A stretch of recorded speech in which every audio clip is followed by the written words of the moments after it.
Let's have statements from the public on agenda, but before I do that, I wanted to just let the public know that we're having problems with Kau, with the transmitting, so we might not be able to have anyone there doing testimony. Okay, so in Hilo, how many testifiers do we have?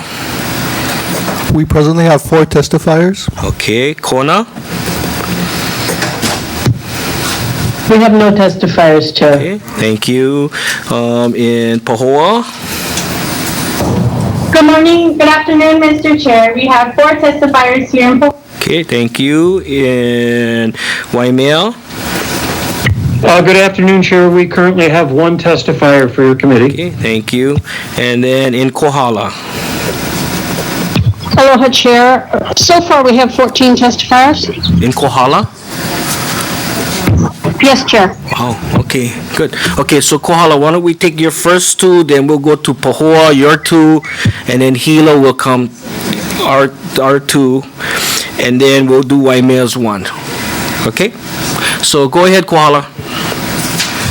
My first testifier is Albert Ahegma, who is here to talk about Resolution 8415 and 8715 in support, representing himself. And the second testifier will be Karen Rosen, and she is here to also support 8415, 8715 for herself. You have 3 minutes, and please restate your name. Thank you. My name is Albert Ahegma. I'm an agricultural consultant. I'm writing a book on nature and agriculture, and I'm putting in organic gardens, and I am in very happy state today because this shows what home rule and local rule is about.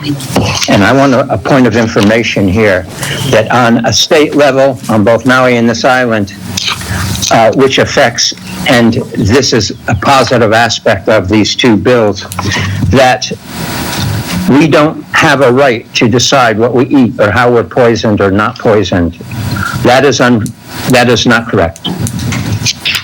I will give an example. The state of Maine has passed no poisons and no GMO in a single town and in a single county, and finally in the whole state. San Francisco is a model, and we have seen this model on the island in a film. And in Europe, there's a model for just what these 2 bills are doing. I'm very happy to see these bills. What I'd like to see is a clear, comprehensive definition of organic. Some people feel what green waste is organic. Some of it is, some of it isn't. So I think that has to be clarified for the educational program, but I am still behind these bills, even though there may not be things worked out. I want to see open bids and transparency in bids, unlike for the incinerator programs that were unclear. I would also like to state that there are examples, as I mentioned, San Francisco, Maine, an island in Scotland also, where these programs are completely successful, but we have to take responsibility. I'm totally behind these programs and would be glad to offer my services. We cannot go on poisoning ourselves and our own offspring and the planet. This is insanity and it's genocidal, and we must individually, one by one, take responsibility. Both of these bills, and I'm going to speak on 8415, the zero waste is admirable. San Francisco hasn't reached it yet, but think about this. We're a small population compared to San Francisco, and they've shown great success. 0 is the goal. This will make us more sustainable, less expensive to live here, and we will have control of what is really organic and not organic if the educational program set up with this is accurate. And so whereas composting is important for the following reasons, you have 8 different major reasons here in this bill by Margaret Willey. This is awesome, and I think that we should see this as a great opportunity for our island to pass both of these bills, to be leaders internationally, and this is a great move. Now, The mulch, some of this recycled stuff can be made into products. We have 3D printing now, and that needs raw materials. A whole house can be built from rubbish and recycled materials. 3D buildings have been built in China. And even from green waste, 3D printing can be done of buildings. So this is just an exciting opportunity for our island. We know the cost of shipping garbage and burning garbage here would be unheard of. This prevents the $1 million+ incinerator program and the huge cost of trucking the garbage around the island.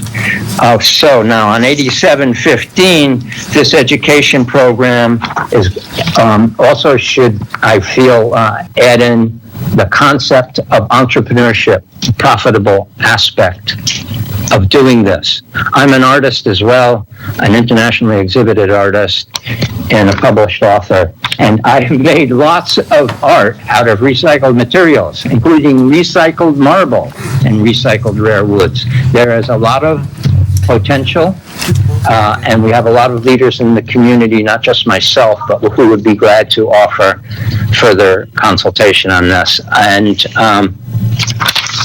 one thing has been brought up by a friend of mine, formerly of Recycle Hawaii, Jay West, who was a leader, that the dumps themselves and the landfills that exist, like in Kailua Kona, could actually be used for putting artwork on top of, monuments. Parks can be made. There are different things that can be done with land waste that already exist. So that's all I have to say. I'm totally behind this. I think that our county council has an opportunity here to be great leaders internationally. Thank you. Thank you. Before we move on, Kohala, I need to make an announcement and to all testifiers. Okay, there's two bills, so you folks need to let us know what bill you're going to talk first, because you only have 3 minutes. So you guys cannot be, and it's 3 minutes each, correct, Ms. Willie? But the thing is, you need to let us know when you're going to transition over to the next one.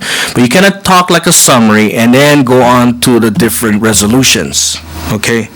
And so that way you're going to be getting more time. So I need staff to make sure that you guys monitor it, okay? And if Hilo, we could have monitoring on all testifiers as they come up, is it possible?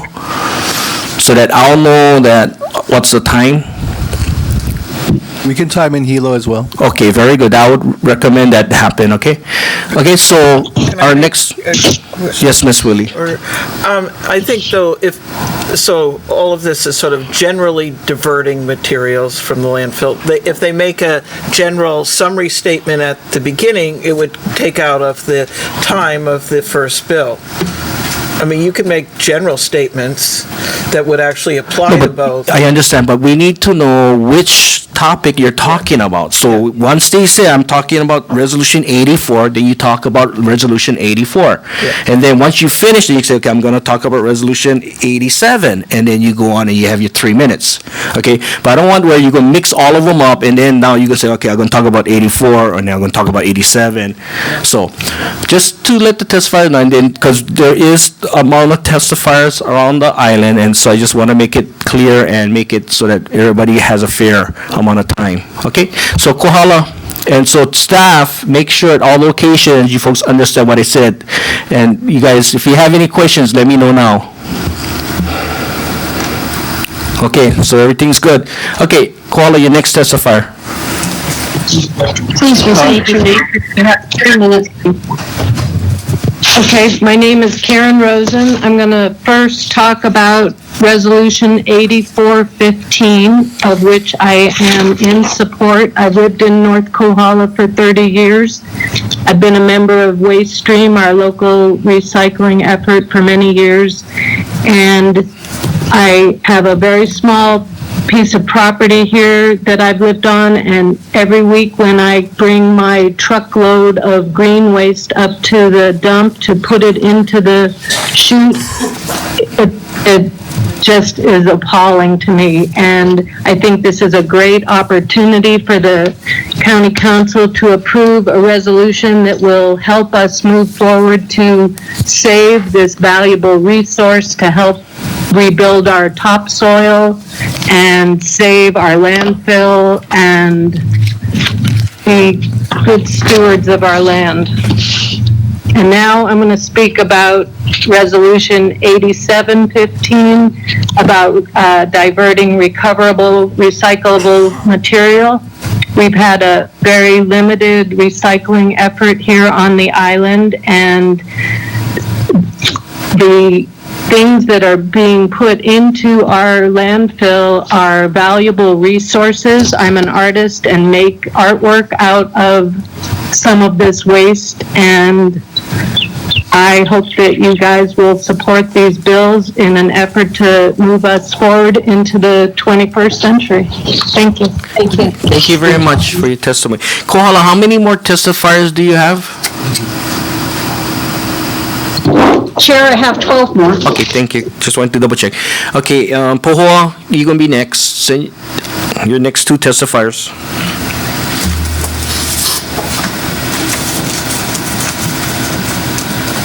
When in Kohala, you can bring up your next two. Thank you, Mr. Chair. Our first two testifiers, we have Toby Hazel and Joyce Bolena, both representing themselves, both in support of resolutions 84-15 and 87-15. Ms. Hazel? Okay. 84. Compost.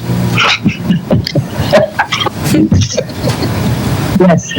Could we get this done before I die, please? Soil, very important. Who's that little lady that runs all over the island, you know, with the worms and everything? Showing you how to make the compost. You know, right, okay. It's not hard. I take all my little scrappy poos, you know, every other day or so, and I put them into that big black plastic thing that we got from the recycle workshop, and I've been doing that for a couple of years. It's not hard. Take the stuff out of the little black plastic thing and you can put it around your trees and garden, whatever, around there. If you don't have any trees or garden, you know, give it to your neighbor or your cousin or something. It's really, it's so simple. And I do want to say, yes, Recycle Art Show that Ira Ono has carried on for the last 20 or 30 years, you know, you could actually support that. And then more artists will make stuff out of garbage. I've always made 2 or 3 things out of garbage for that show for years now. It's fun. And we asked during the big storm out here in Puna, I personally called the mayor's office and said, would you please send us a chipper? You know, all we needed was a chipper, and we could have turned everything that fell down around us into compost. But no, we didn't get a chipper. We got all these crazy people from the mainland who ran around to visit us and asked us what we needed and then disappeared and didn't do anything. Amazing, amazing. And we still have all that stuff laying around that could be chipped. And not that we have to drag it somewhere to be chipped. Let's just chip it right where it fell. It's really easy if you want to do it. And you need to do it on an island. Oh, I'm reading the funniest book right now. It's what it's called, The Sex Lives of Cannibals.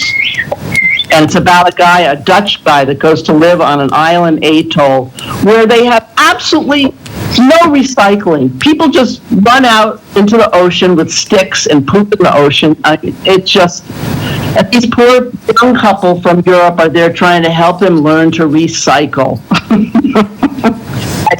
Reading that, see, but how even worse it can get. All right, 87.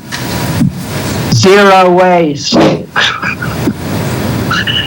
Okay, what, yeah. All right, you know, I went to the landfill. Ours just opened the other day, and I have a friend that's coming to visit, and exactly what I needed was in that dumpster. Exactly. I said, I know I'm going to find this. I don't know where. I drove in there to recycle my bottles, and some newspaper and cardboard, and there it was in the what do you call it? The dumpster. Yeah. It was in there. The futon thing, you put the futon on top of the metal rack. They wouldn't let me take it. They said, once it's in here, you can't take it out. I was right there, willing to recycle and help the whole project along. They wouldn't let me take it out, those two guys. No, we have to begin to become flexible. Somebody brought it in, let somebody take it out.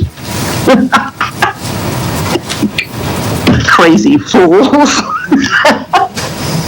Okay, that's all, folks. I was going to bring my chimes next time, because I used to do solar. Now I could do like compost. All right, that's all. Okay, your next testifier, Poho. My name is Joyce Bolena, and I've been a resident here, and I will continue to be a resident here until my body can't be used anymore.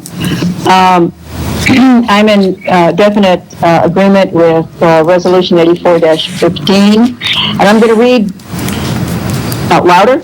Okay. I'm going to read a little portion of it because I want this on record. I want the public to understand this, and I want the council members to really, really understand this resolution. It's a great reso. Whereas composting is important for the following reasons. Recycled organic matter lowers methane production on landfills, creates a soil amendment that elevates the health and quality of soil, provides carbon to soil, which is deficient in most farm systems, increases the soil's ability to infiltrate and hold precious water, reduces the need for synthetic, imported, expensive, polluting nitrogen. Let's get rid of the chemical ferts, folks. Reduces the need for imported phosphate and potassium. Yes. Increases the sustainability, yield, and quality of food raised on farmland. Let's have more organics. Creates quality jobs, making and applying compost, and etc. Thank you for Margaret Lilly for producing and introducing this resolution. Your head's in the right place, absolutely. Going on to... Hold on, one fast one. Can you put the mic closer to you? Margaret, closer to me, Margaret cannot hear you. No, just speak louder. Oh, God, okay. All right, here we go. Is it okay now? Okay, That sounds good. Yeah, she said okay. Okay, this is Reso 87. This is, again, many thanks to Mrs. Willie for producing this Reso. This is going to save us a lot of money, and it's also karmically the right thing to do. Let's get these products, these items, these whatever they may be, that can be reused. We're on an island. Everybody knows we're on an island. We're the most... we're the furthest large island, furthest from any mainland body of land. So we need to really be more self-sufficient, and this is a really strong step in the direction of self-sufficiency here. Will you please support this reso? These two resos, I have to refer, if I may, back to 84-15 and 87-15. I am on 87-15. Both of these resos absolutely go hand in hand with education, because these resos increase the ability of the environmental management department to handle the increased flow of recycled, reusable, resale items.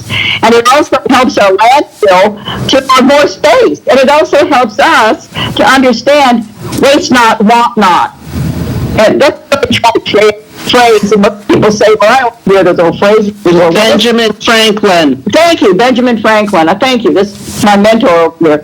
So, for us to ignore the fact that we can reuse so many of the articles and we just throw away and don't think about the stuff anymore is a big mistake. It's a big karmic mistake, because we have a limited amount of resource in our planet, and we have an even more limited amount of resource here in Hawaii Island. Let's go for self-sufficiency. Let's marry education with availability to handle the increased waste stream, and do it all right now. Thank you.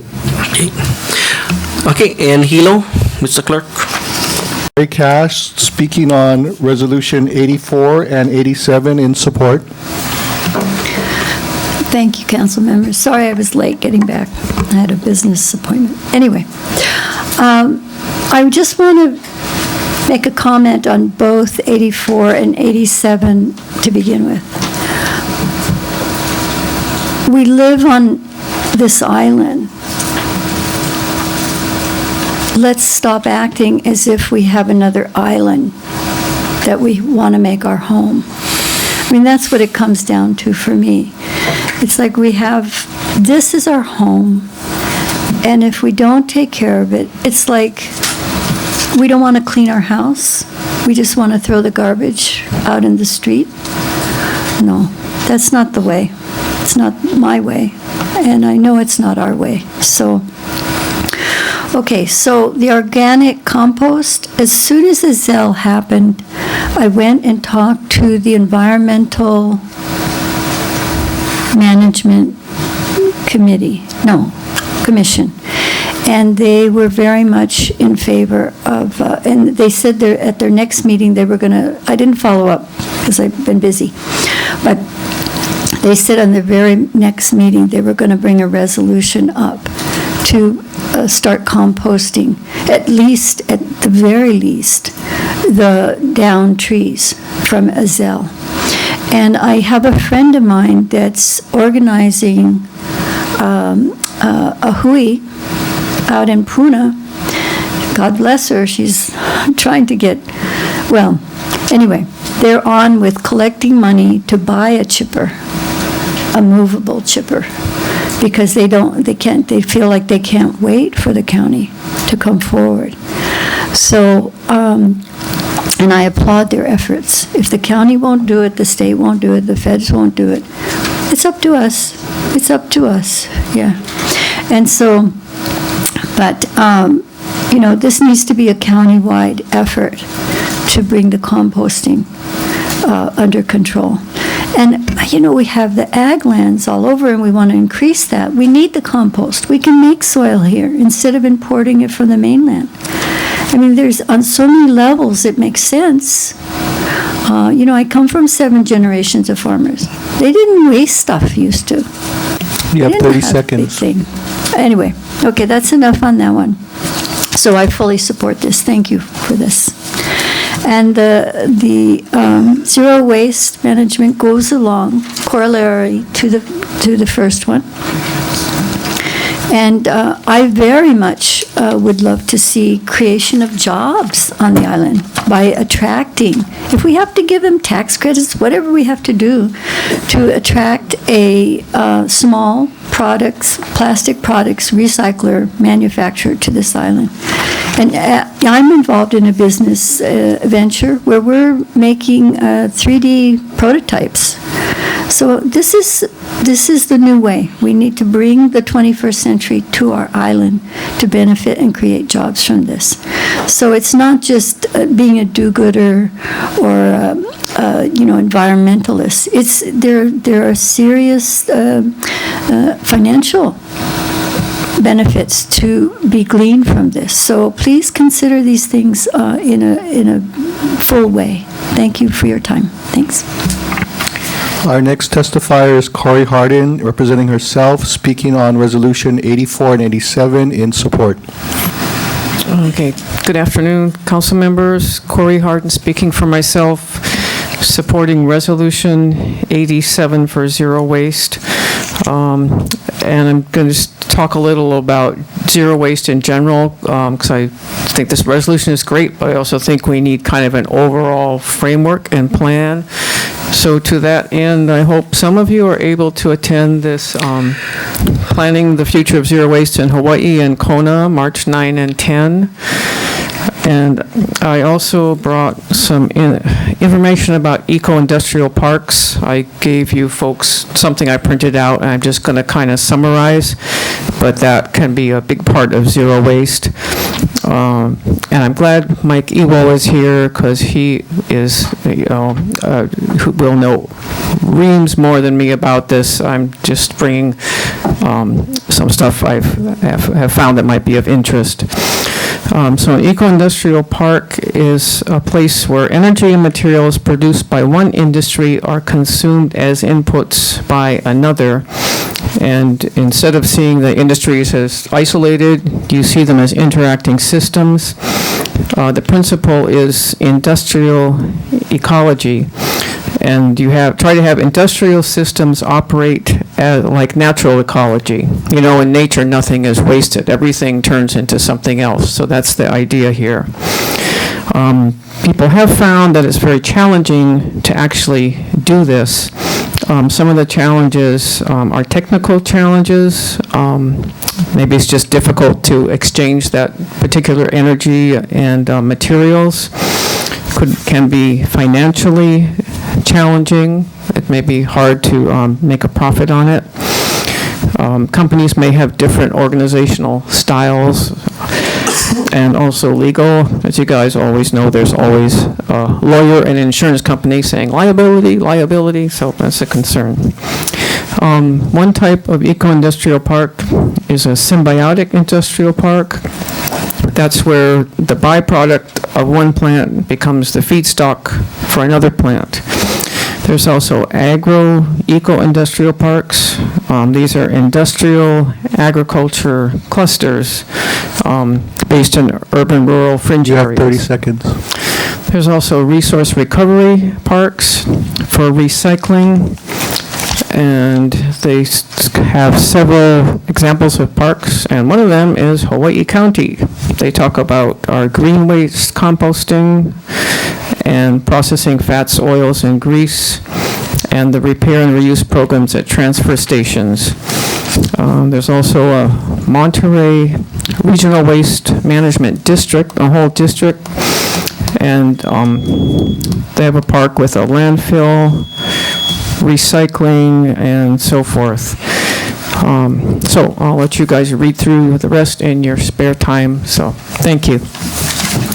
Okay, Mr. Clark, how many more we have in Hilo? We have 7 more testifiers in Hilo. Okay. Okay, and go ahead, Waimea. Good afternoon, Chair. We currently now have 3 testifiers. Okay, so you can have your first 2. Our first testifier today is Beverly Skledazian, representing herself, speaking in support of Resolutions 84 and 87-15. Thank you. My name is Beverly Skledazian. I have been a resident in Waimea for 27 years, and I wanted to come here today in support of both resolutions. I think that they are long overdue. Thank you very much. Okay, your next testifier. Our next testifier is Noah Dodd, representing himself, speaking in support of Resolution 84 and 87-15. Good afternoon, Council. Thanks for taking your time out. Listening to this testimony, I can see where this 3-minute timeline comes from. It's a lot of opinion stuff, so I'm going to stick to some facts.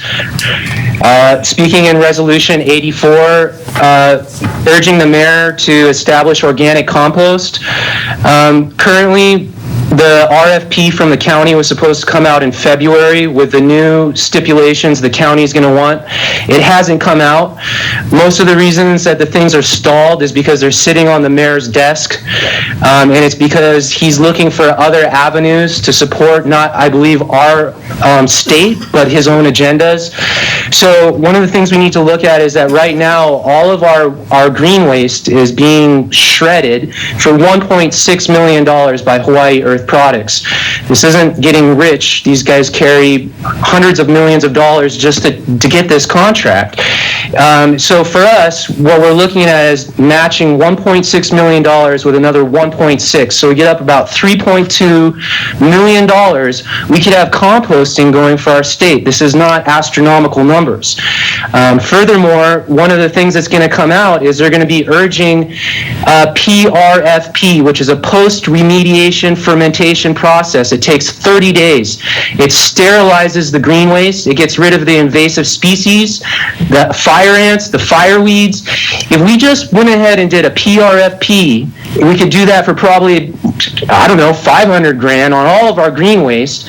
We'd have huge contractors such as Lions Coffee, huge Vidal Sassoon growers, Paul Mitchell. They would take that product that's guaranteed weed-free and pest-free at that point, and they would apply it. So one of the things that's happening, I believe, is there's these agendas coming in for all these composting companies and their overhead, the property they're obtaining, the machinery they're obtaining. They're not going to be able to give a finished product back at an affordable cost. Okay, education for farmers, they understand compost, they got it. But if it doesn't make sense to their wallet, they're not going to use it. And that's one of the scariest things that stalled this whole agenda right now is money and profit. And what I'm telling you is we need to simply go ahead with the already inline systems at a walking pace, beef them up a little bit, and take the next few steps forward. I think it's real simple. And if we put compost on the market at more than $60 per yard, farmers won't use it. We need a $15 to $30 a yard compost. That's the end of my 3 minutes for composting. Now I'm switching to resolution 87, zero waste. As I've spoken to the council before, part of my time in Hawaii is spent as a garden coordinator at HPA campus, Hawaii Preparatory in Waimea. K through 12. And for the first time this year, instead of focusing on the garden program, I installed a zero waste program that's working excellently at the campus. Again, I encourage any of the council members to please come and take time when you're in Waimea to drop by and visit. The problem that's happening again is the same problem in the zero waste boat. If we let these agendas pass that aren't geared up for the future, how do we go forward? If we pass these simple recycling laws that don't encourage people to diversify and educate themselves more, then we can't change and go back. What I'm talking about is, for instance, some countries like Switzerland and Scandinavia, they have an 18 streams of recycling, 18 different color trash cans lined up on the wall. I've decided to do 5. 5 is working excellently. I already see where you guys are heading. You're heading down to 1 can, throw it away, make it go away, and then make somebody else sort it. It doesn't work that way. The future of the planet, as a woman said, that's my backyard. This is where I live. I want to clean my house. Give them the tools to clean their house. The people want to do it. I recommend you guys implement a 3-color recycling stream system. I'm doing 5 colors with expansion. Maybe someday we do 18. I also work with a program, Recycle Hawaii was the organization. We haven't received any funding. They're not funding this program right now. It's stalled. The mayor didn't sign its things. And maybe his ideas are Recycle Hawaii doesn't work. Well, I can tell you right now, there's a lot of things that are working, and it's because of passionate individuals that are driving them forward, not standing there saying, hey, this doesn't work, this isn't going to work, we need this, we need that. The concepts that are being, not pushed forward right now, I really encourage you folks to listen to. Tourists come from around the world and they see our sort stations and they're like, thank you guys, thank you for doing this, you guys are so awesome. It brings up the environment, it pumps up the atmosphere. These people are stoked. I think, these people have spent $14.6 million, tourism says $14.9 billion a year. That's $5 million a day on the Big Island. Having them happy while they're throwing away their stuff might make them spend more money. Get into where this affects the cost, the economy, make room for expansion. And to the woman in Pahoa, there's a song we did come up with, and I'm going to hopefully get my partner to sing it next, about how we've come up with a recycling song to the tune of Frere Jacques. Council, thank you very much. I know this is stressful. This is how my days are spent as well. Good luck. Aloha. Excellent. Mr. Chair.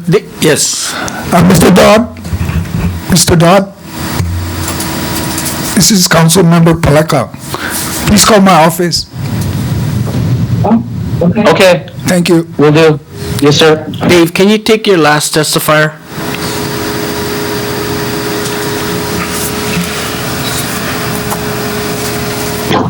Yes, Chair. Our last testifier today currently is Samantha Robinson, representing herself, speaking in support of Resolution 84 and 87-15. Good afternoon, Council. Thank you for this opportunity for all of us here at the community to be able to discuss zero waste and composting.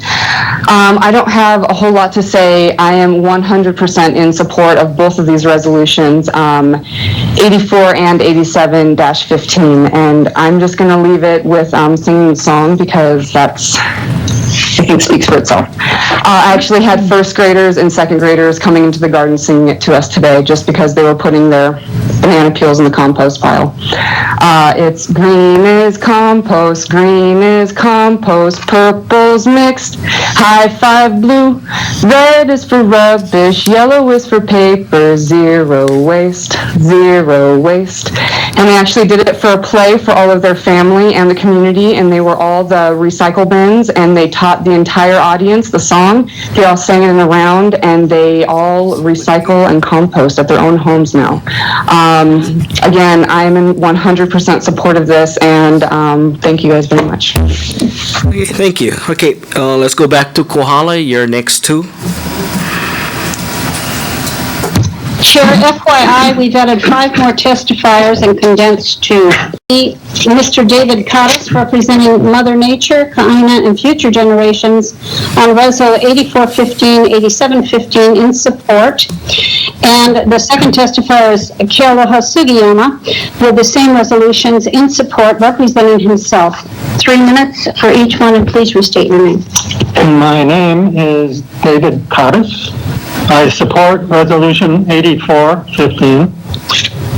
In a materialistic society, most political decisions appear to be made and justified on short-sighted economic grounds.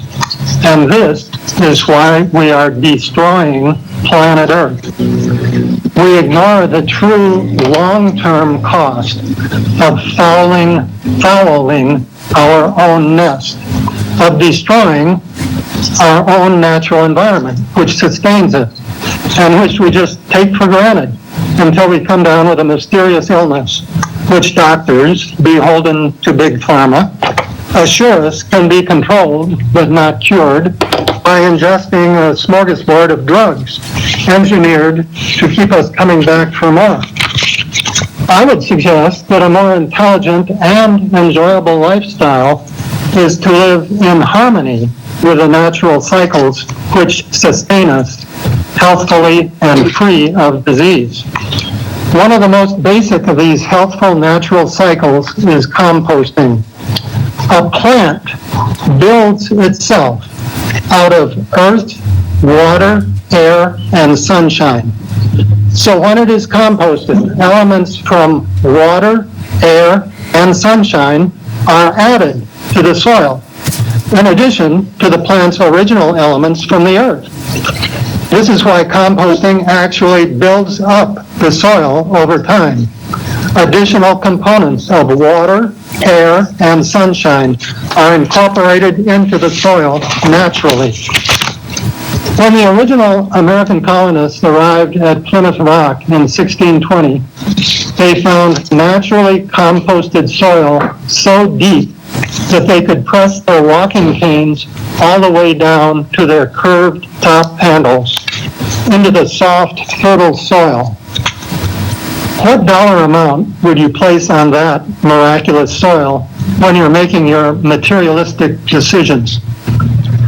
I say forget trying to calculate the dollars and remember health and happiness. I hope you do too. I also support Resolution 8715. When you treat a person like a child, he may eventually start acting somewhat like a child. But if you treat him as an adult, he tends to act more responsibly and maturely. You uplift him, and everyone around him benefits. He is happy to act responsibly. You don't need to pay him to keep his own house in order.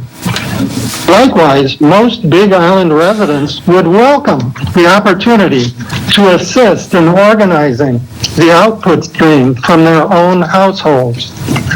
I, for one, am dumbfounded when I look into a dumpster and see all the great stuff in there, until a huge garbage truck comes rumbling along and smashes it all into useless toxic mush.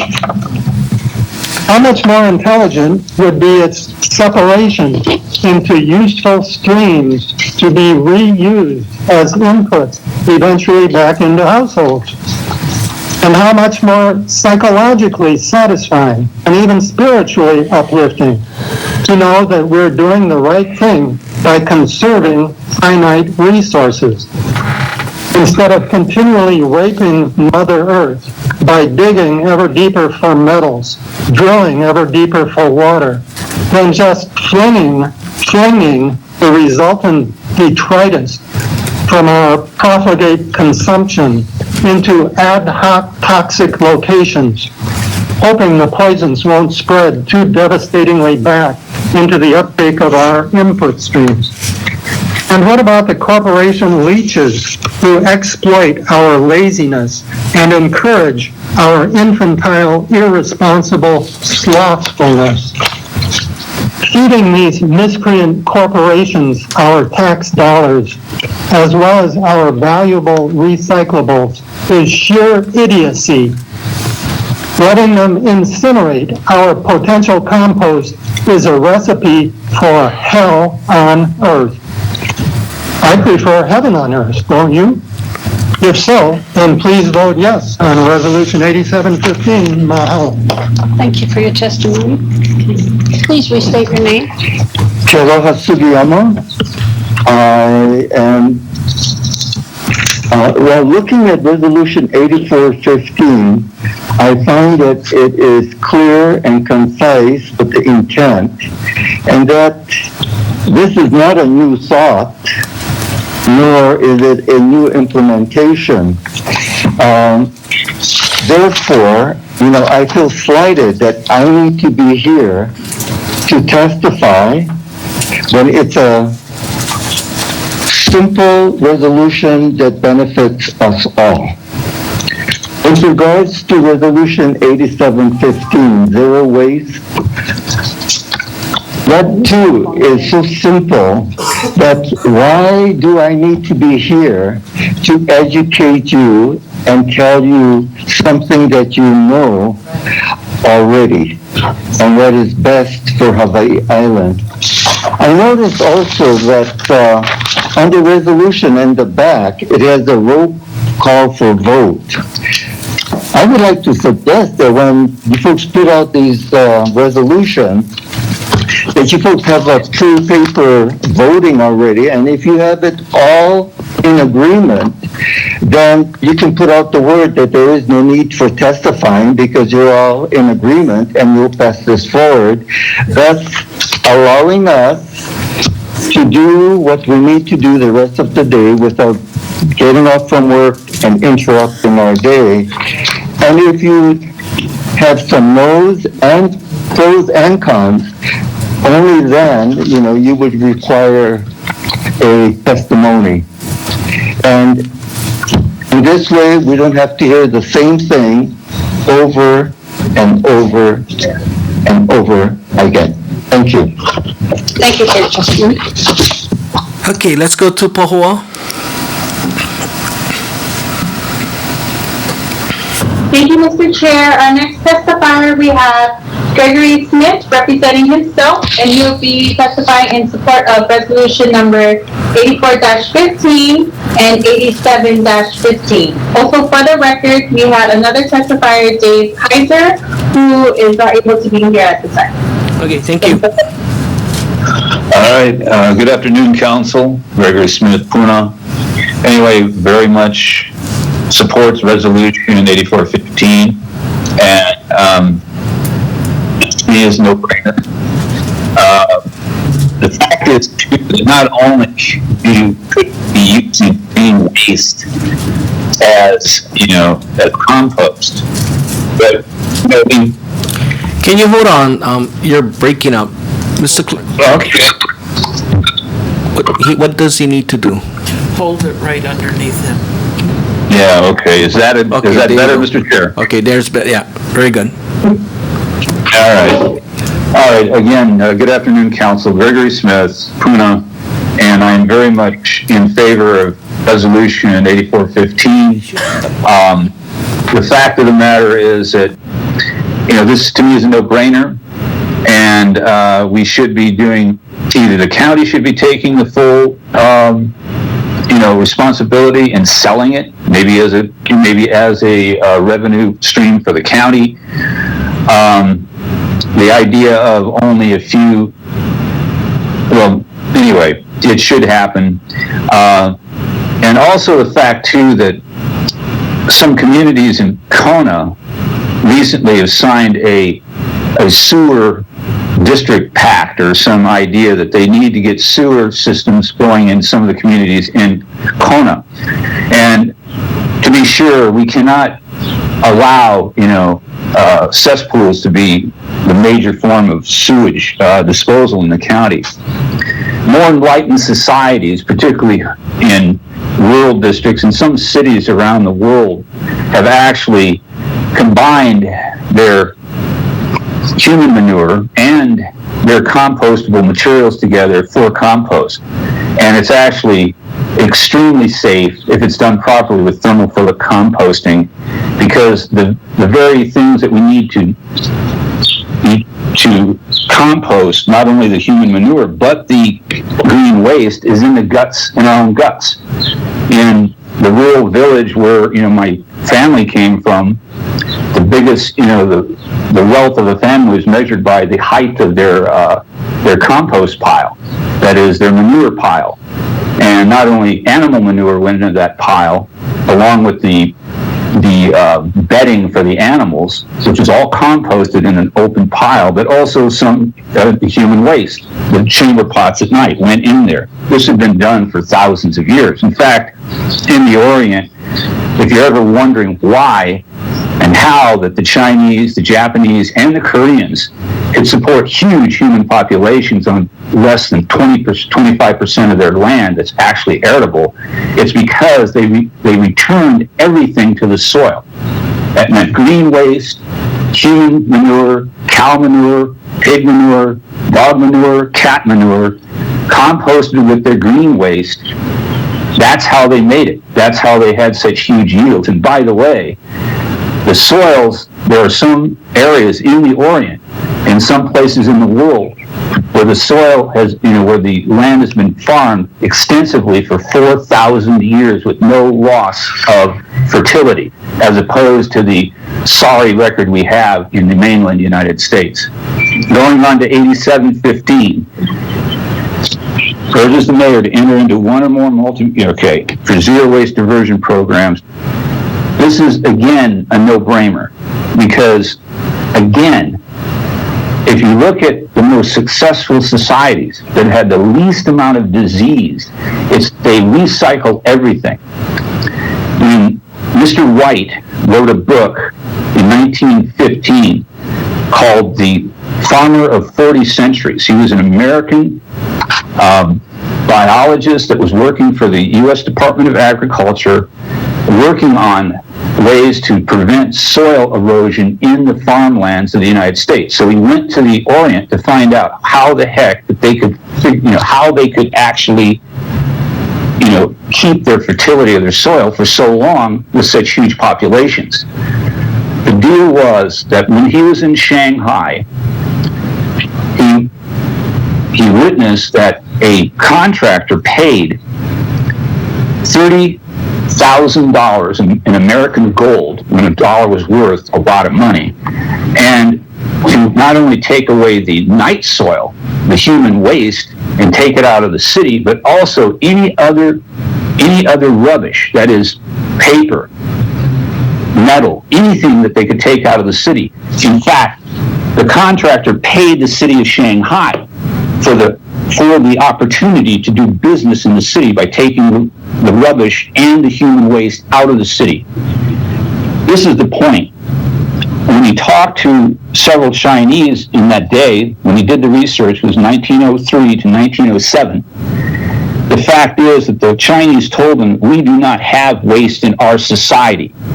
We do not have waste in our society. Nothing goes to waste. Period. End of conversation. Mahalo. Oh, man, that was Okay, great. thank you. Okay, let's go to Hilo. Our next testifier is Paul T. Berkowitz, representing Recycle Hawaii, speaking in support of Resolution 84 and 87. Oh, excuse me. Can you turn on your mic? And then can you bring the mic closer to you? There you go. Thank you.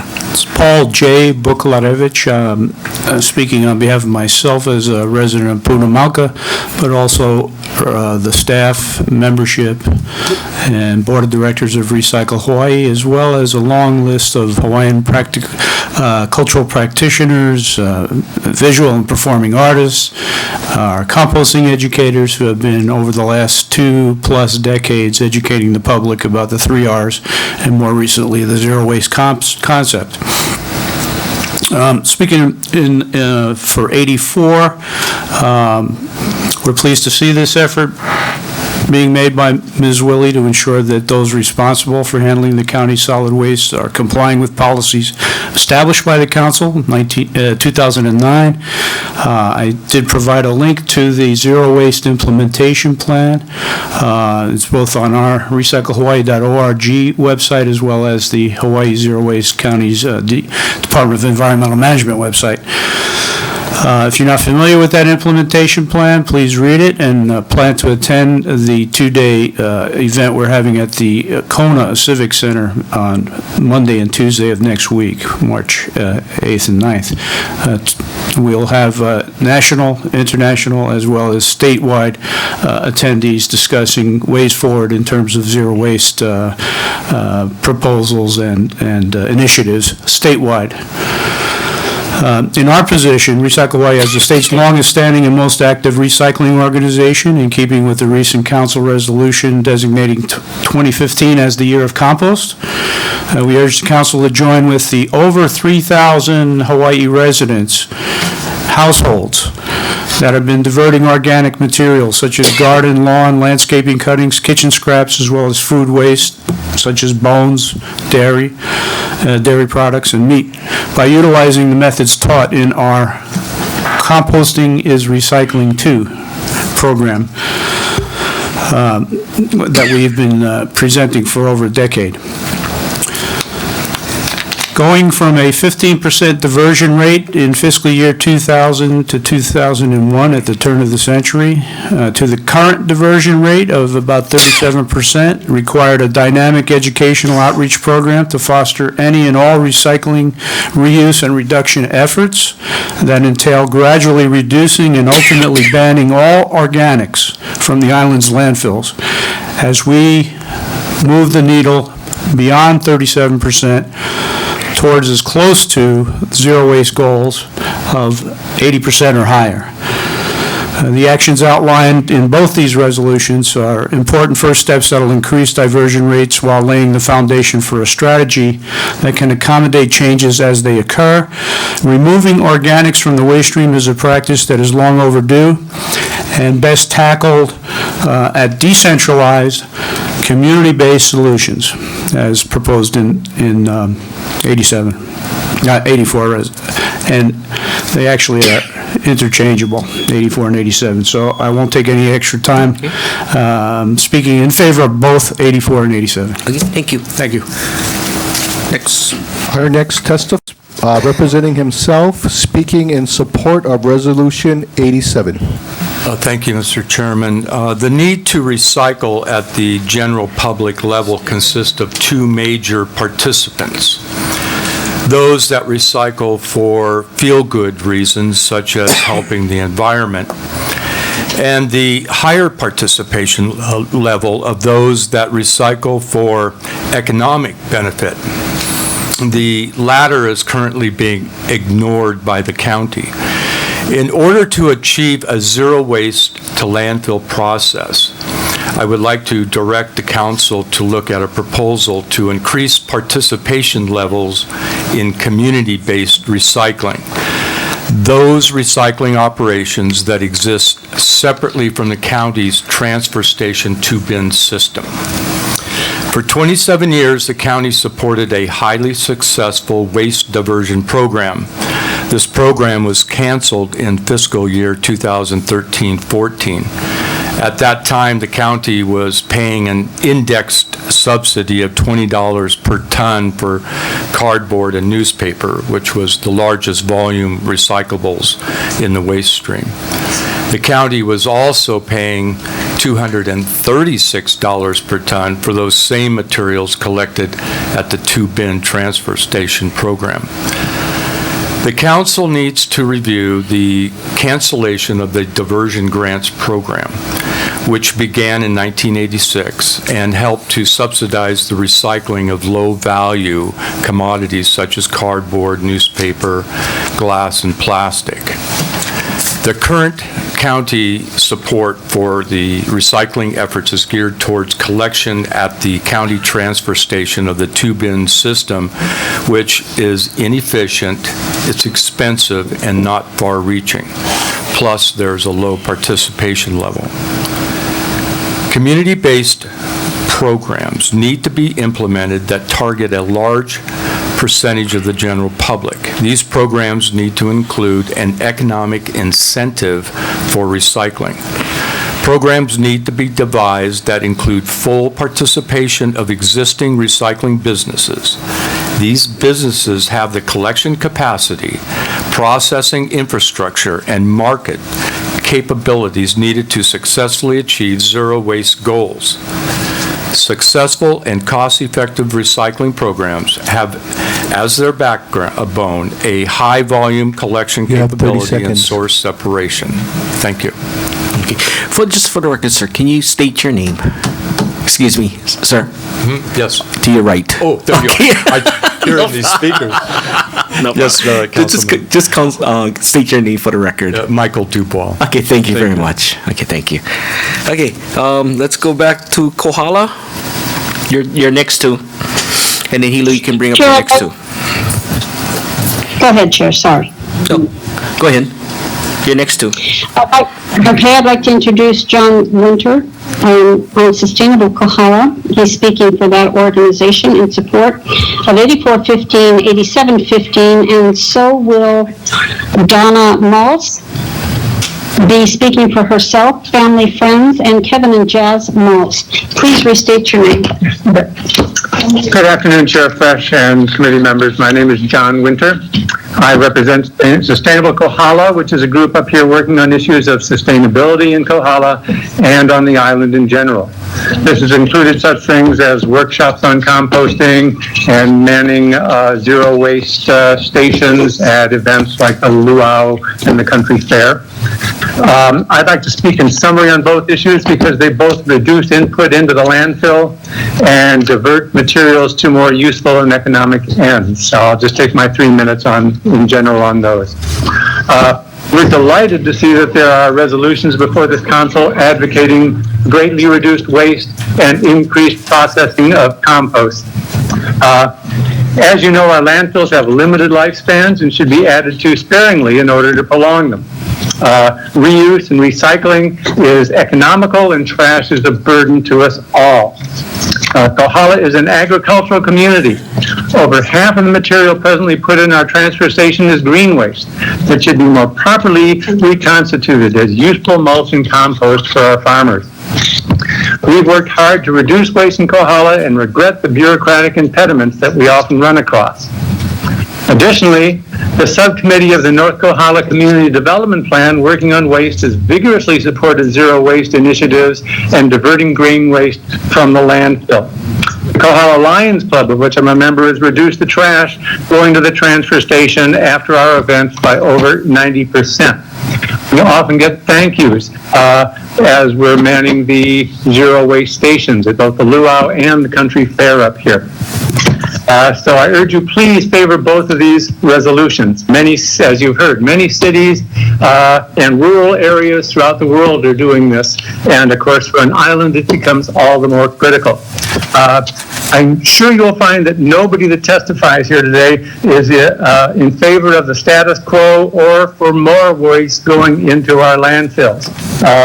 So again, please vote for these things.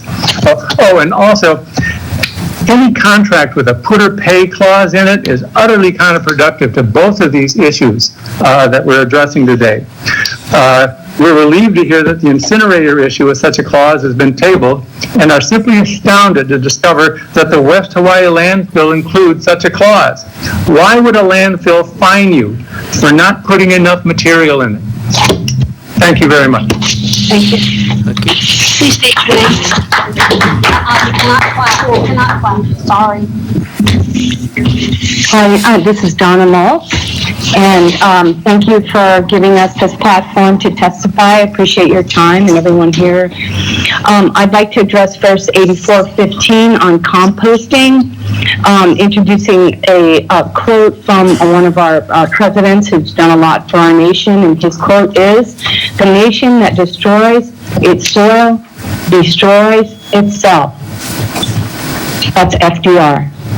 Healthy soils, also, I am writing a book on this subject right now, and some of what I'm reading you is from my book, but I'm a resident here of Hawaii for several years, and an organic farmer in the past, and run a green zero waste restaurant in Alaska, and this is so doable. So thank you for all the consideration. Healthy soils hold the key to good health. The soil is what we all have in common. We eat from the soil. With regards to stabilizing our increasing unruly climate, soil microorganisms have been sequestering carbon for hundreds of millions of years. Climate change is imminent, and the soil is the salvation. The single greatest leverage point for a sustainable and healthy future for 7 billion people on the planet is arguably immediately underneath your feet and mine, and in our green waste system. The living soil where we grow our food. We are losing soil and organic matter at an alarming rate. 1/3 of the soil has been lost in the past 100 years. It's time to reverse.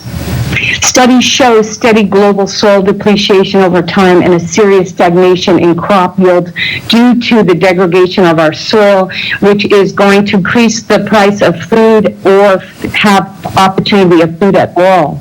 That is why producing soil from our, we keep calling it waste, green waste. This is green gold. This is our salvation. Soil health that connects to everything up the food chain, from plant and insect health, all the way up to animals and human health. Health, therefore, truly begins in the soil in which our food is grown. I'm going to read you a quote in closing from Charles E. Kellogg. He was a USDA commissioner. Essentially, all life depends upon the soil. There can be no life without soil and no soil without life. They are evolved together. That's Charles E. Kellogg. And one last from Wendell Berry. The soil is the greatest connector of lives, the source and destination of all. It is the healer and restorer and restorator by which disease passes into health, age into youth, and death into life. This is inherent to pass this wisdom on to future generations. Let's leave them an island rich in humus so that it will sustain many more generations. And thank you for your consideration on this. Thank you. Chair, I respectfully request that you come back to us. We have someone here on a time constraint. Okay, why don't you bring your next two up? Okay. Okay. Oh, were you not done? I'm doing the 87. I'm so sorry, I apologize. But you can bring up your next one. 8715, this is much shorter recycling of and zero waste. You know, this is just a consideration, and it's working in other countries. People pay to drop off their trash, a nominal fee to pay off their trash, and they get points for bringing in their green gold because they're smart. So there's ways to make money for the county, and there's ways to reduce our landfills by putting a small fee on dropping off trash. One solution. And the way I see landfills are toxic waste dumps representing the putrefaction of our society. They are a disgrace to humanity, and respectfully, our government's responsibility to create policies to protect our people and our island. Thank you. One person's trash is another's treasure. There are numerous entrepreneurial opportunities with this recycling programs that other people have so well articulated before me, and I'm grateful for their wisdom. Educational opportunities, our school system, and amazing amounts of community involvement around repurposing our life. Composting is recycling. Another gentleman said that earlier, and ditto. Education is key as gross consumer leads to clear cutting. Clear cutting leads to less oxygen on the planet. People taking personal responsibility and government responsibility will, at this time, be the tipping point to whether or not we can sustain ourselves as a species on the island, and I am grateful for your consideration to both of these bills. Thank you very much. Thank you for your testimony. Chair, I'd like to introduce Lisa Andrews. She'll be in support of Resolution 8415 and 8715 for herself, Ohana, and future generations. Please state your name. Aloha, my name is Lisa Andrews, Aloha Environmental Management Committee. Aloha Miley Davis, Aloha Karen Eoff, Chair Onishi. My name is Lisa Andrews. Hi. Hello. There you are. Speaking to Resolution 8415, precious topsoil leaves every community into the sea with every rain. Each ahupua'a must rebuild soil at a faster rate.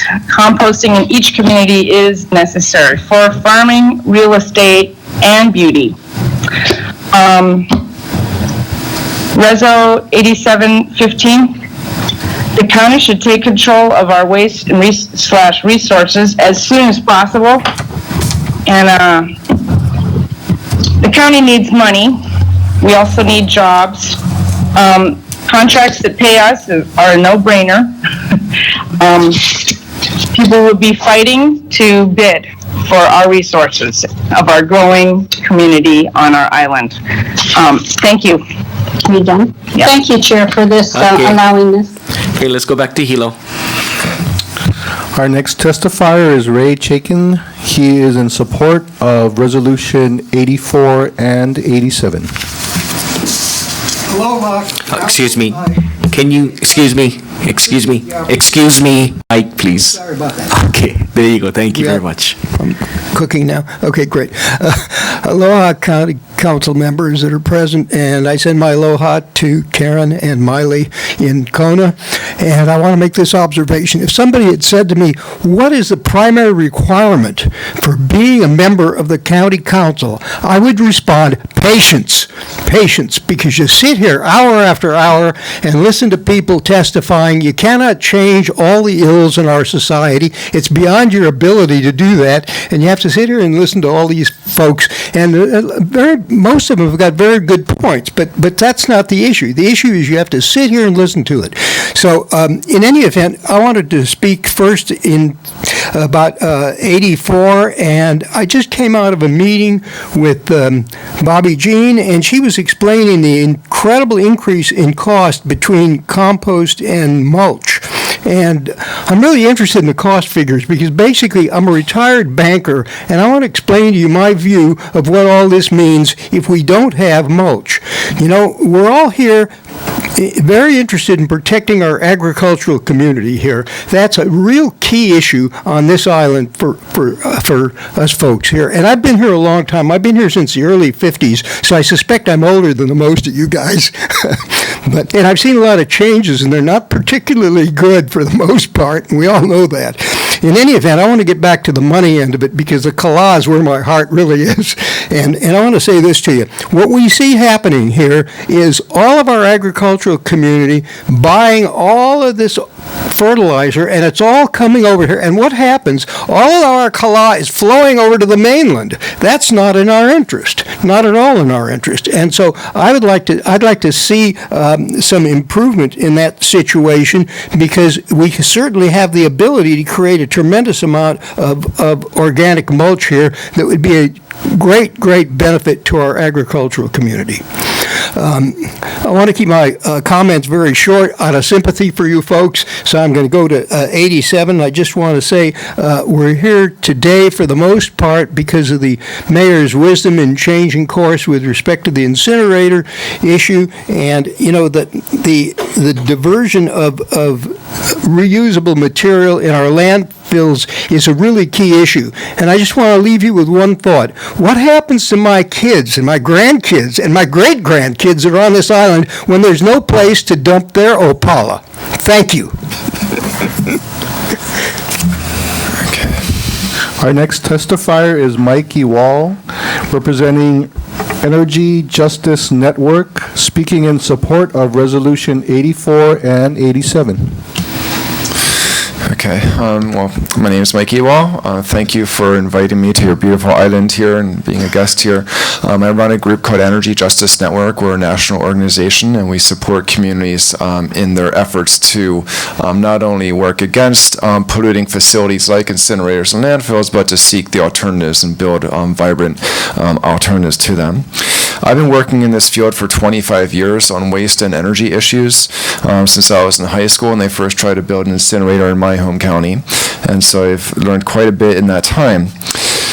I'm here as a resource to you. I've been here for about a week and for a couple more days, and I'll be glad to meet with anyone or provide my contact information, any kind of expertise you need on this. I'll be glad to do that. Now, to speak first to 8415, I guess my clock's ticking on that one already. It's very important to keep organic materials out of landfills. This is something that throughout Latin America, they figured this out decades ago. Throughout Europe, they figured this out decades ago. But in the U.S., when recommendations were made to the EPA and say, hey, keep this compostable stuff out of landfills, and you won't have gassy, stinky landfills, they're like, no thanks. So we're stuck with this poor judgment in this country. But we can make decisions to proactively keep organics out of landfills with good policies, like some of the ones that are now before you. One of the biggest hazards of landfills is that they create gases that leach into the community and cause various diseases. And most of that gas is made up of the breaking down of those compostable materials. It's carbon dioxide, and it's also a lot of methane. And that methane, we now know, based on the latest science, is actually 86 times worse than CO2 over a 20-year time frame. So it's very important to keep this stuff out of landfills. We know now that both incinerators and landfills are worse for the climate than burning coal, which may seem as a shock to most of us who think coal is the big culprit here. But EPA data, which I've crunched their data from their database for the entire country, and found that it's very much worse to be burning or burying waste in terms of the climate change issues. Now, I was impressed to learn earlier after meeting with Bobby Jean at the Environmental Management Commission that, I hope I'm getting the titles right, that the landfill that you own on the west side of the island has many decades left of room, which is a great resource. And a lot of communities don't have that much time left and are in more of a crisis mode. And to just understand that it's important to stretch out the life of the landfill. I know you have this very unusual contract. I've never seen in my 25 years of working on this, I've never seen a landfill contract with a put or pay clause where you have to commit a certain amount of waste or pay anyway. Incinerators, you see that all the time, which has been an economic disaster for a lot of places, but it's unusual. But even if we can't find a way around that, it's important to keep material flowing to landfill as slowly as possible and extend its life. So with that, let me move to 87. Okay, good. Thank you. So 87 includes compostables as well, so I want to say one more point on that and then address the rest of the recycling. Now, one of the speakers, I think it was in Pahua, said to mix sewage sludge with the compost, and I want to actually challenge that and say that's a very bad idea. I'm glad I'm seeing some head nods here. It's a very bad idea to take something that we know is contaminated. It's not the nice soil in China anymore that we're talking about. It's all those industrial products you see on the store shelves, stuff from industries that got dumped down the drain that end up in sewage sludge. It's very controversial for good reason, and there's a reason why sewage sludge is not part of the organic food standards. So that shouldn't be mixed with clean compostables. Now, I want to thank the mayor and his wisdom for bringing the incinerator off the table, and I hope it stays off the table. I actually have the distinction of being the person who 8 years before Harrisburg, Pennsylvania went bankrupt because of an incinerator. I had actually crunched their economic numbers and warned them in every slide I presented. I'm telling you this will put the city into bankruptcy, and I'm on video and documented before the city council saying that in 2003. In 2011 they went bankrupt, and all the headlines in the newspaper acknowledged that it was entirely due to the incinerator debt that they had accumulated. And that incinerator, I believe, was larger than one that was even considered here, and there wouldn't be enough waste to feed one. They are economic disasters for a number of reasons, and we've seen data from the Energy Information Administration showing how they're the most expensive way to produce energy, and from the industry showing how they're more expensive than landfilling, and numerous other cases where municipalities have found themselves in very bad economic situations by having incinerators as part of their plan. So they're not part of a zero waste plan. They never were. Some try to squeeze them in and pretend they are. But a real zero waste plan will include basically the 3 R's that I'm sure you're familiar with: the reduce, reuse, recycle, and then composting, of course. And then you still have something left at the end because you don't get to zero. And we're not unrealistic in thinking that zero waste means we're going to hit zero. But it's like having a zero injuries in the workplace standard. You don't set a goal and say we're going to have 5 injured workers each year. You set your goal of zero and you get as close to it as you can. And so to have a good system like that, not only do you want to have the source separation, but you want to research what's left and figure out how you can keep getting closer to zero, but also anaerobically digest, anaerobically digest what you have left so that you stabilize the organics in whatever ends up going to the landfill. And part of that should include sewage sludge, because that doesn't belong on farm fields. So that way you won't have a gassy, stinky landfill, and you'll have a lot of space saved for the future. Now, quickly, there's one program that has been very successful, and they found on average 44% reductions in the amount of waste generated per person, and that's called pay-as-you-throw or SMART systems, where it's a per-bag system. So I encourage you to make that a key piece of your plan. Thank you. Okay, thank you. Okay, let's move back to Kohala and your next two. Let me introduce Valerie Barnes, who has condensed to give testimony for herself and Peter DeVries, her husband, in support of 84 and 8715, and Mary Winter, who is in support of both resolutions for herself. Please restate your name. Hi, I'm Valerie Barnes from North Kohala, and representing myself and my husband, Peter DeVries, here to strongly support both resolutions, 84 and 87, to encourage the mayor to pursue these contracts. We also want to encourage the county council members themselves and county staff to recommit to principles of zero waste for our island and county. And more importantly, we want to encourage you to actively commit to educating yourselves on the various options and programs that are working successfully elsewhere, so that we can learn what we need to do to be able to implement programs here to solve our waste problems and preserve our waste.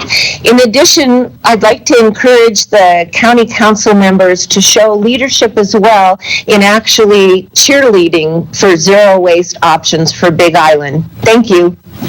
Thank you for your testimony. Please restate your name.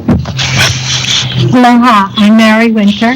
Aloha, council members, Chairman Anishi, and thank you, Margaret Willey. Some cities on the mainland and municipalities compost and then sell the compost. It pays much of their waste management costs. It would be nice to serve the INA and the people of this island. It would be great to save money and maybe even lower taxes.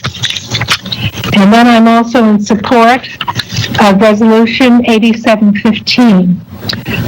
We need to be more self-sustaining. We are on an island. We can help create new businesses. I saw a film. There's a recycled business in Las Vegas. They grind glass. They actually make buildings, pots, all kinds of things out of it. It's replacing concrete. And it is over 95% recycled glass. And they make a good profit.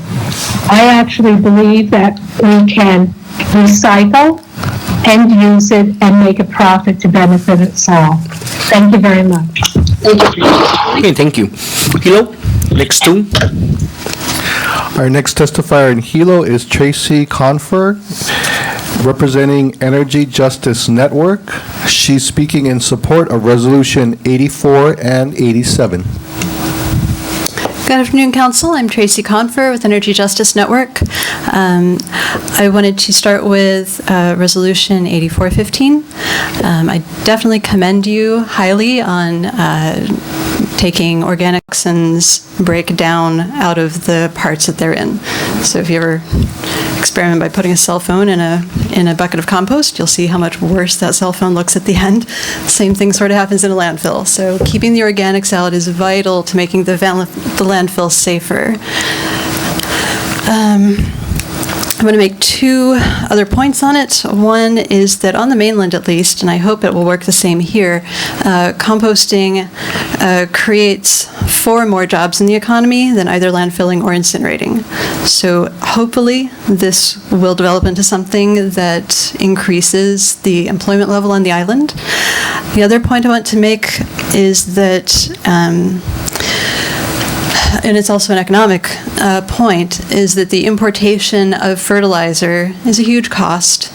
And in order to make a fertilizer product that is useful to farmers, it might be a good idea, as this is being implemented by the Department of Environment, to survey the potential end users to find out what their preferences are for the logistics of it, which leads me to another point, which is please support your Department of Environment in the implementation of this, because without the tools to do it at the county level, it does make it a lot more difficult for the public and for private users to make use of it.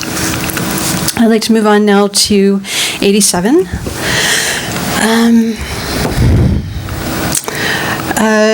Let's see. Well, first of all, I mean, obviously, recycling is incredibly popular. Nationwide, you can tell from the comments you're getting, nationwide, the popularity is such that more people recycle than vote. So I am impressed that the island has had a zero waste policy in place for so long. And I don't know if any of you are familiar with Zero Waste International Alliance, but I wanted to share their definition of zero waste because I think it's a good one. Zero waste is a goal that is ethical, economical, efficient, and visionary to guide people in changing their lifestyles and practices to emulate sustainable natural cycles where all discarded materials are designed to become resources for others to use. Zero waste means designing and managing products and processes to systematically avoid and eliminate the volume and toxicity of waste and materials, conserve and recover all resources, and not burn or bury them.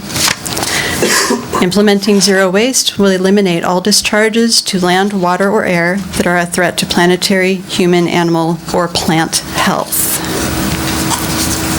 So, one of the questions when people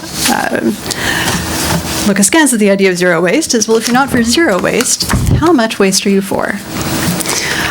Zero waste is generally recognized as achieving 90% or greater diversion from landfills and incinerators to get as close to zero as possible. Now, One thing that is not specifically part of this resolution, but is part of what the council might be able to encourage to help it succeed, is, again, as with the composting, thinking about the end users. In a good zero waste system, there are cottage industries that use the recycled materials to make new products. And if there are not people or companies on the island already doing it. You have 30 seconds. Artists can only do so much. Whatever policies you as a county council can do to encourage new businesses using recycled materials would certainly be a help for this. So, and just to put a plug in for that, again, numbers from the mainland indicate that jobs created from recycled materials are about 10 times the number of jobs that are created by landfills and incinerators. So it's definitely good policy. Okay, thank you. Mr. Clerk. Our next testifier is Christine Kubat, representing herself in support of Resolution 84 and 87. Aloha, and thank you for this opportunity to testify. Thank you to Margaret for bringing these resolutions forward. My understanding is that they're there to assert existing county policy. So a little over a year ago, the council, there are some new members, but there's a number of members who were here at that time, made a commitment to deal with the issue of the South Hilo landfill, to move along. We wanted to stop putting things into the landfill, and so this gets us back on the right track. Let's see, so for number 84, and you can take that time out of my testimony on 84. Yeah, getting the organics out of the landfills. So when you look at zero waste policy, which is what we have, the first thing when you sit down and you talk to people about zero waste, that's what you want to do is get the organics out of the landfill. So let's assert that up front. The county can support that through a diversion program. The county doesn't necessarily have to have a contract and pay people to do these large-scale composting. They can do it by saying, okay, if you are an existing business or if you're a small-scale farmer and you're going to divert organics from the landfill, we'll give you $20 a ton, $50 a ton. As long as it's anything less than what the county, what it costs the county to landfill those materials, then that's a practical first step. And we think it's a good idea to have some of these small-scale composting facilities in the community right there where people are going to generate and use the materials. But we certainly do want to explore large-scale composting. And the problem is you're going to hear from Department of Environmental Management, we don't have any money. But they do have money. They have a big, huge budget. It's just that they're spending it right now on landfilling. And so we want to start to make a transition where the funding that goes towards landfilling and making trash and moving it around slowly gets transitioned over towards supporting recycling programs. They didn't have money for an incinerator either, but that proposal came forward. And it came forward as an RFP for private contractors to bid on that opportunity. And then there would be a payment that would be made each year. Who knew how much? That was, we were going to find out later. Maybe it was $8 million a year. You have 30 something. seconds. Okay, so it can be done that way. The county doesn't have to pay for it. The county can put out a proposal where someone else pays, but then they get paid so much per year for diverting a certain amount. Then on zero waste, yeah, basically the same things. The problem is we look at recycling as an extracurricular activity. So we're saying, oh, we have this budget, and we collect these taxes, and we're handling all of these discards, and somehow in our minds, it's like we're supposed to take that money and we're supposed to spend it on landfilling, but if we want to recycle, that's extra. We have to go someplace else and find that money to recycle. And no, it should be the same money. So there's going to be this transition period. You know, it's like when you have a baby. Those first couple of years, you have to buy diapers, you have to train the baby. You know, it doesn't take forever. It takes a certain amount of time. There's a time commitment. There's an expense. And that's how we need to view this, is we're making a transition from a society that's very wasteful Nobody wants to be that way. Everybody you talk to wants to recycle instead. The tourists are all disappointed when they come here and they have to make trash. Everybody wants to get to this other place. So we're just going to have to bite the bullet for a couple of years. There'll be some extra expenses. We should do everything we can to be creative and find ways for the private sector to partner with the government to help alleviate some of those costs. But there's going to be this transition period. We just have to buckle down. We just have to jump in. And that's why I thank and applaud Margaret, because when you go to Margaret Willey and you talk to her about these issues, she says, yeah, let's do it. What can we do? Let's take the first step. So let's all just take the first step together. Thank you. Hey, thank you. Let's go back to Kohala, your next two testifiers. I'd like to introduce Leslie Patton. She is representing her family and 3 generations in support of 8415 and 8715, and Mr. Henry Sutton, who is representing himself, family, and community in support of both Resolution 8415 and 8715. Please state your name for the record. You have 3 minutes for each. Thank you. Good afternoon, and thank you for hearing us. My name is Leslie Patton, and I've lived in North Kohala for 34 years. I'm here today to support both of these resolutions. In regards to Resolution 84, the property that I lease currently for 31 years is about a half acre, and it was totally overgrown when I first moved there. Since then, I average at least 5 pickup loads a month of green waste, and frequently more. I have been as conscientious as I know how to be with my own green waste, sorting out everything that my friends' goats can eat and taking it to them, chipping everything small enough for my own chipper, and mulching with that, surrounding my fruit trees with the larger limbs to keep the feral pigs from rooting under them, etc. But still I average at least 5 loads a month to the dump. While former Mayor Kim's program to set green waste to the side at our transfer station for trucking to Kona to be mulched was less than ideal in that it required trucks and drivers and fuel, still it at least diverted large quantities of green waste from the landfill here and produced mulch for the folks in Kona. But sadly, even that was discontinued, and now it's again going to the landfill. North Kohala produces more green waste than any other area. More than 50% of what gets thrown in our hopper here is green waste. At the same time, North Kohala is agricultural and wants to be even more so. There is a great need here for both mulch and compost, and I would certainly like to propose a dual outstream of both mulch and compost. While the people here may be divided on many issues like any other community, never in all my years here have I heard anyone say that they thought the green waste here belonged in the landfill. To the contrary, there is overwhelming support from all sides for processing and constructively using all our own green waste right here.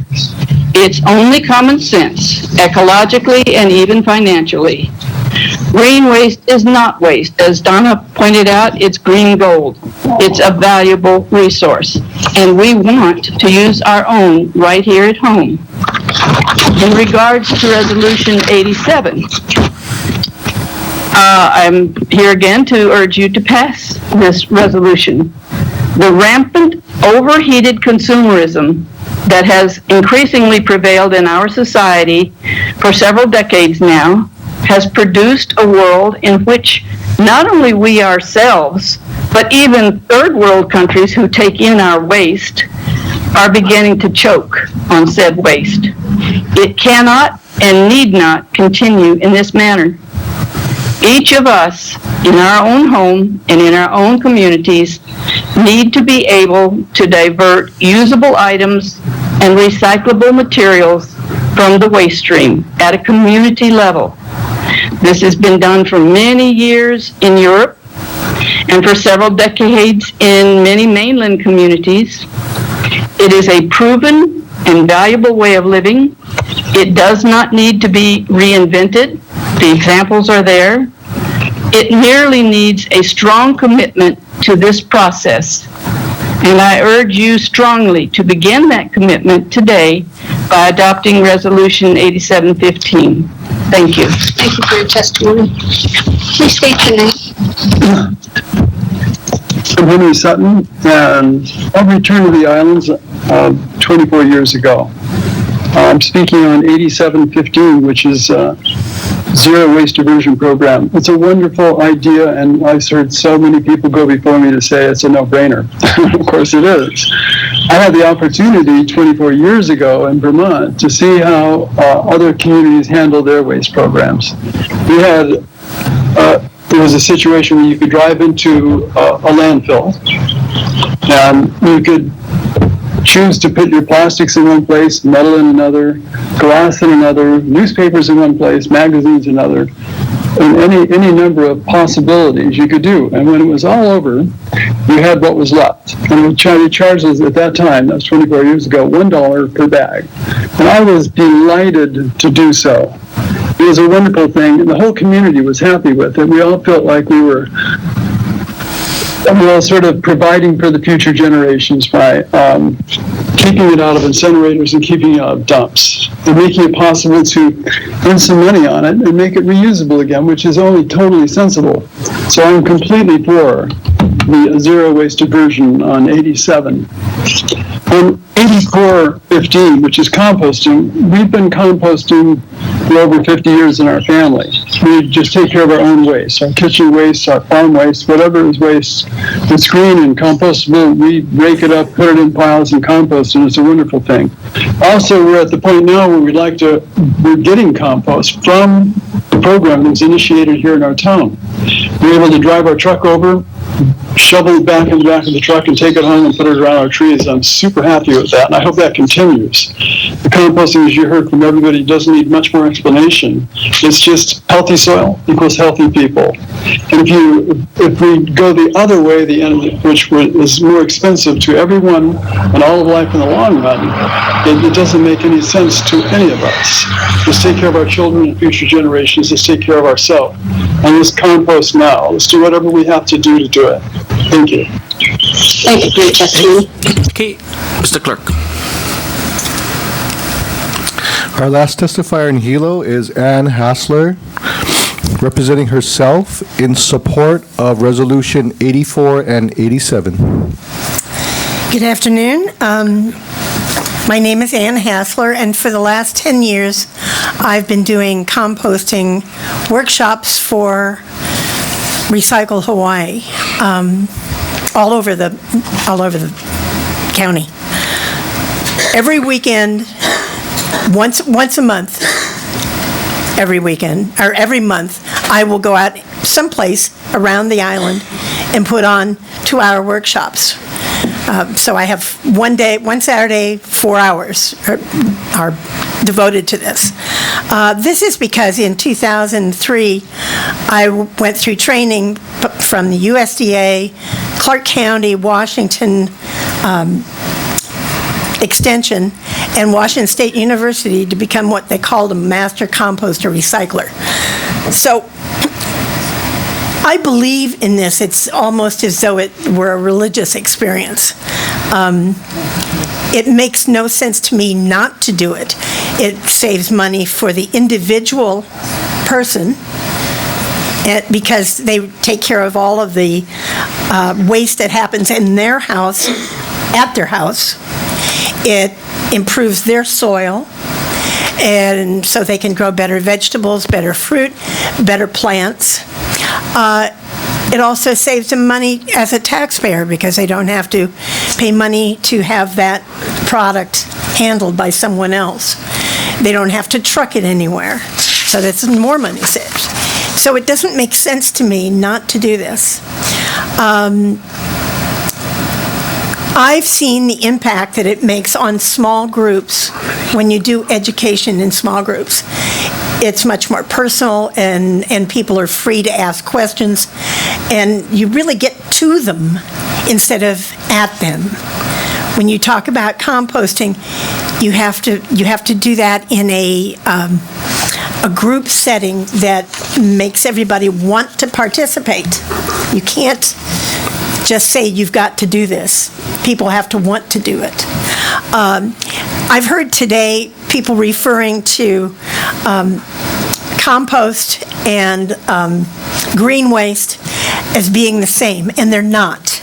You have 30 seconds. The county has collected green waste, but they do not compost. If they would go one more step further, just one more step, then they could actually sell finished compost, which would be a nice waste, it would be a nice income stream for them. So I'm firmly in believing that. As far as 87 is concerned,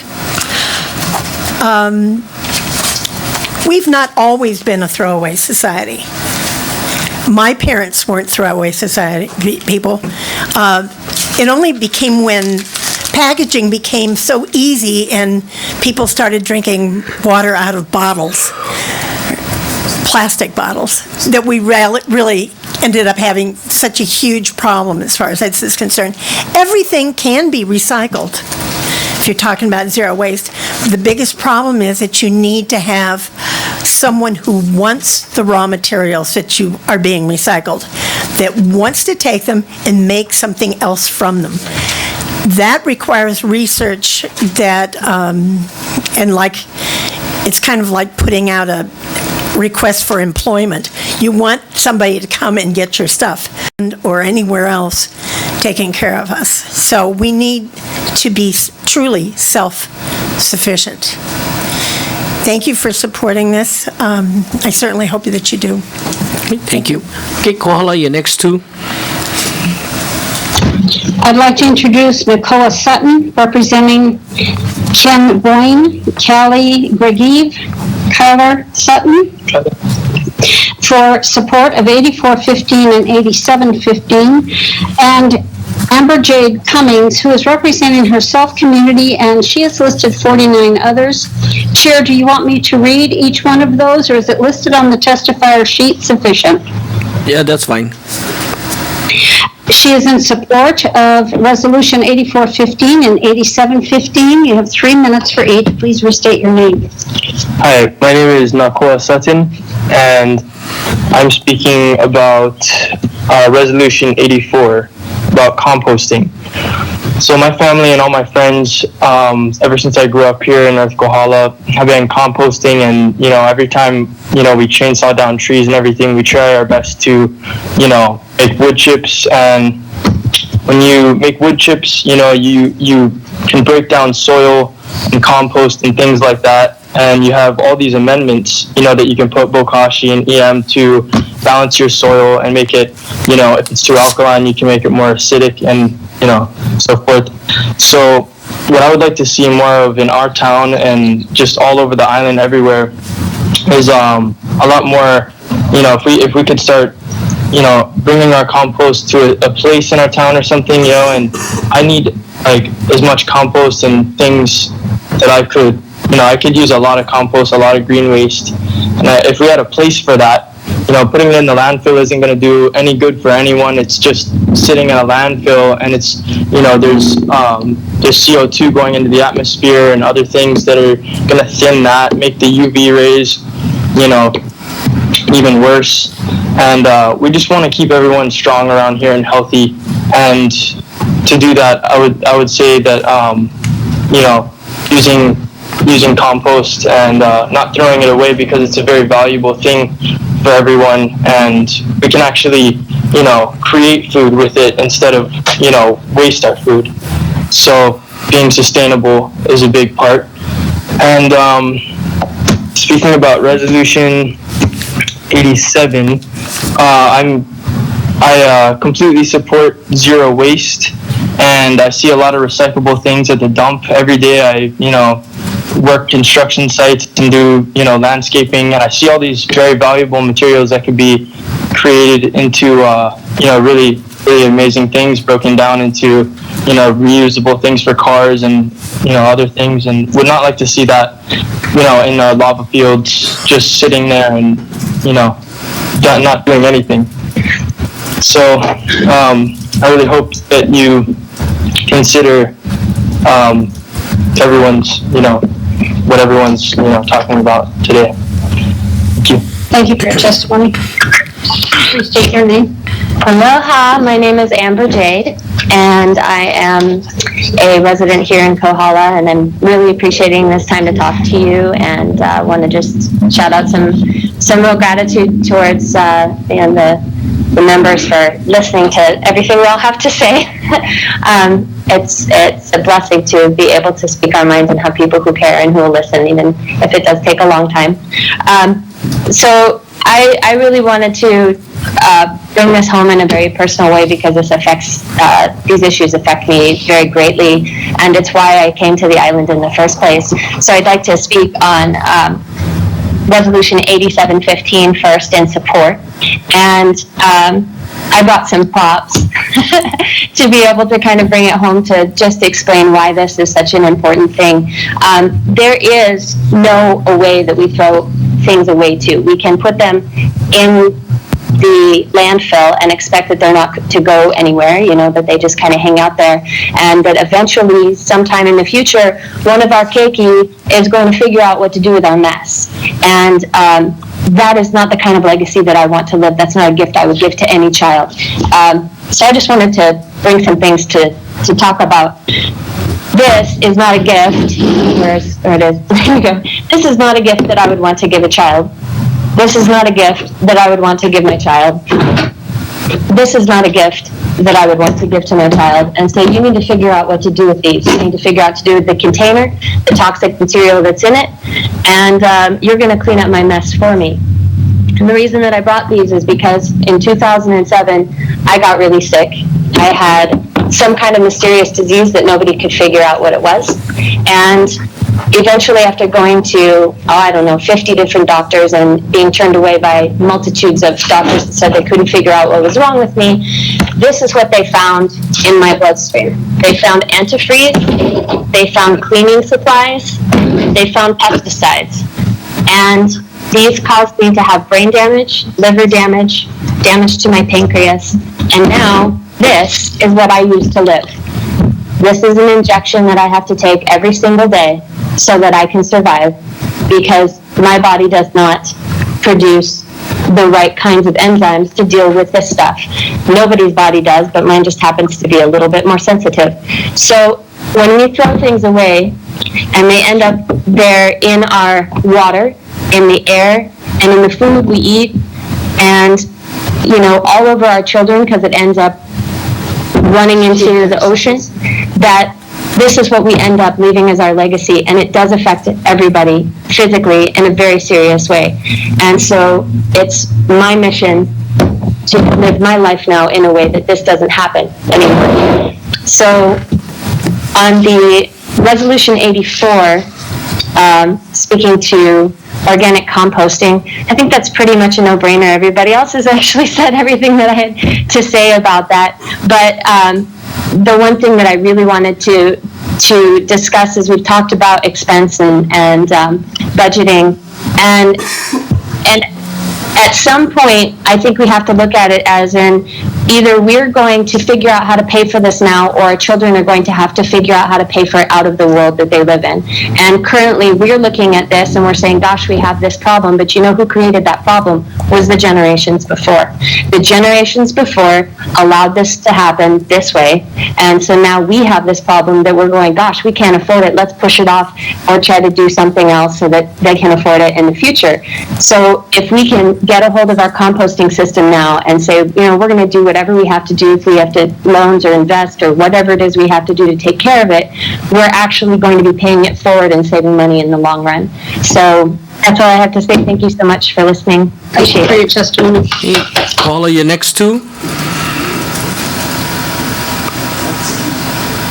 Do they have more? Yeah. Sure, well, they're coming up. I will introduce them. This will be Kay Kestrel Sutton, representing Self, and Carla St. Cyr, and Tara Sutton, representing Self, Suzanne and Kira Sutton. They're both in support of Bill 8415 and 8715. Please restate your name for the record. Kay Kestrel Sutton, and thank you so much for hearing me today. Aloha, and I'm here to say that I am for Resolution 8715 for zero waste and 8415 for composting. I'm very excited about this. I just have never believed also in the statement of you throw it away somewhere else. It always has to wind up somewhere. We always end up with having to deal with it in some way, shape, or form. And I'm really excited about thinking of new resolutions for this, such as recycling programs and cottage industries that we could perform right here on the Big Island that would bring a lot of employment to several people and for the futures of our children as well.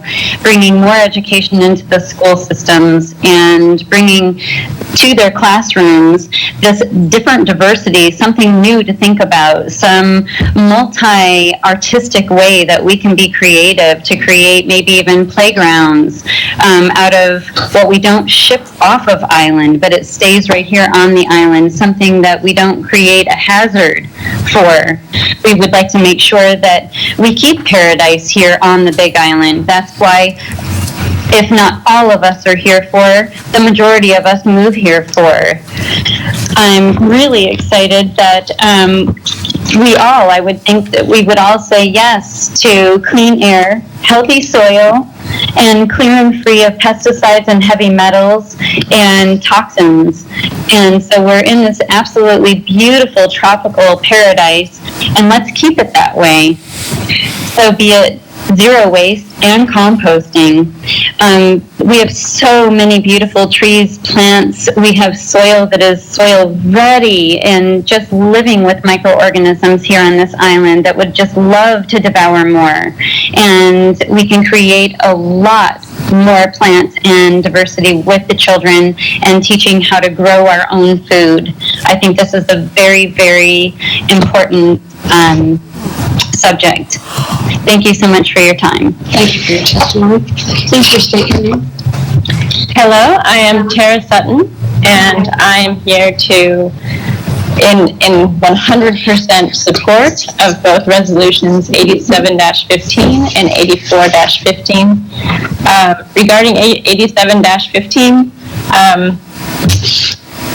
zero waste diversion program, absolutely 100% yes. And the other just little note on that is to come back to this idea that nothing we throw away, even if it's separated and recycled, and then it goes through this process of becoming maybe another product or something useful, that nothing that we throw away really goes away. So if it originates as something that's toxic, it will shift again as something that's not necessarily beneficial for our environment. So let's reduce the amount of toxic things that we create as well. I know that's not on this bill, but it's related. We could reduce the amount of trash and recycle materials that need to be recycled, and we'd have an easier time doing that for our island. Resolution 84-15, in support of compost. And I think the one thing I'd like to raise just one concern on is the difference between materials that come in to be used for, whether it becomes a compost material that we use under trees or a mulch that we reuse under our trees, is that there's some kind of, I don't know how to do this either, but some kind of awareness around what kinds of green waste are we getting and where did that come from? Is it compost? Is it a GMO papaya? Is there chemicals blended in with the shrubbery waste? And that all becomes the next format of mulch and compost. And I'd like to understand if there's a way to have a purer stream of materials. And what else? Oh, in this whole program, it would be nice to allocate some funds towards the education, and I'm sure that's on the books, but it's exciting to see the program roll out. Thank you very much. Thank you for your testimony. Do you want me to continue, Chair? Go ahead. Okay, the last testifier is Jonna Boggs, representing Beyond Organic Consulting Incorporated in support of both Resolution 8415 and 8715. Please restate your name. Hi, I'm Dr. Jana Boggs. I have a PhD in horticulture and food science and a background in animal science and nutrition. And aloha, Council. I know it's been a lot of testimony today. Thank you, Margaret Willey, for introducing these resolutions. Like I was introduced, I do have a company called Beyond Organic Consulting, and I do work with farmers and gardeners here on the island. I just ran in, I was just taking some soil samples out on an organic farm here, and I'm participating in a study, nationwide study actually, that is looking at humus levels. And humus is a type of organic matter in the soil that's stabilized. And it's critical to our ability to raise high quality crops. So I'm collecting samples from various farms on this side and sending in for this. I just thought that was something interesting that is actually happening right now. And when I work with all of these farmers and gardeners, I'm always asking them to put on compost and mulch. So the thing is that it takes tons of compost and mulch to cover an acre. And so we've got a lot of land here, a lot of farms working, and a lot of these farmers are going like, well, where am I going to get all of this compost and mulch that I need? And you've heard already all the benefits of this mulch and compost, and one of the things is retaining water and preventing erosion and things like that. It helps it gives a house and food for the microbes, which make the nutrients available to the plants. So it's very, very important. And like I said, on all of my recommendations, my soil analyses, that's included. And we do need a source of it here. So that's the main thing that I wanted to speak about is that we definitely need to have compost and good quality compost. It needs to be good quality. It needs to be produced in the right way. It's not just a pile of mulch. It is a rich living substance with lots of microbial life in it. It does have to have a nice balance of various like proteinaceous materials, nitrogen, carbon, minerals, etc., to make it good. And I think about over on Kauai Road that we have a composter. I've seen this compost operation that's just sitting silent now. It's huge and beautiful, and used to be an egg farm over there, and now they do just mulch. And so I think if we could get that thing back in production, that would be wonderful.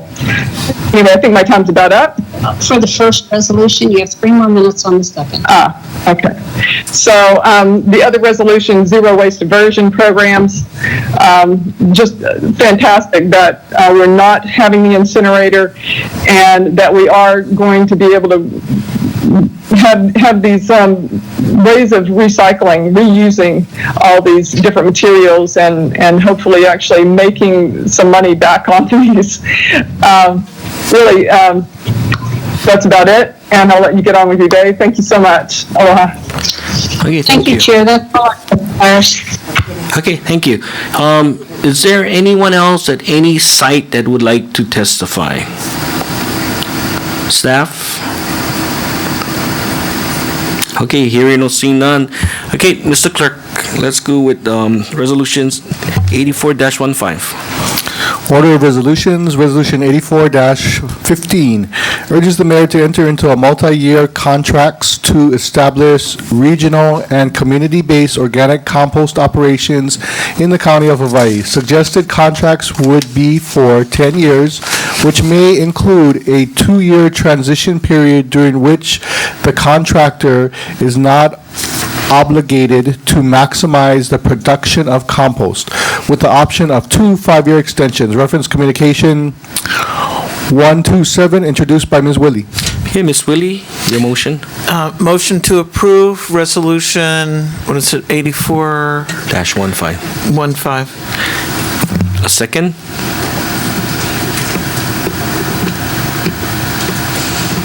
I need a second.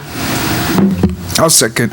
Okay, Second. by Mr. Palico. Okay, go ahead, Ms. Willie. Okay. Yeah, these two, or start with this one, resolutions is actually part of a package of zero waste bills and resolutions I'll be bringing forward. So they're part of the pizza, a couple slices of the pizza. I think just in terms of our policies, we are, we have a whole book here of our zero waste policies and implementation plan. And basically what I'm doing is taking things out of our plan that we're saying we're committed to and trying to implement what our policies. And I think the first priority is really getting our organics out of the landfill.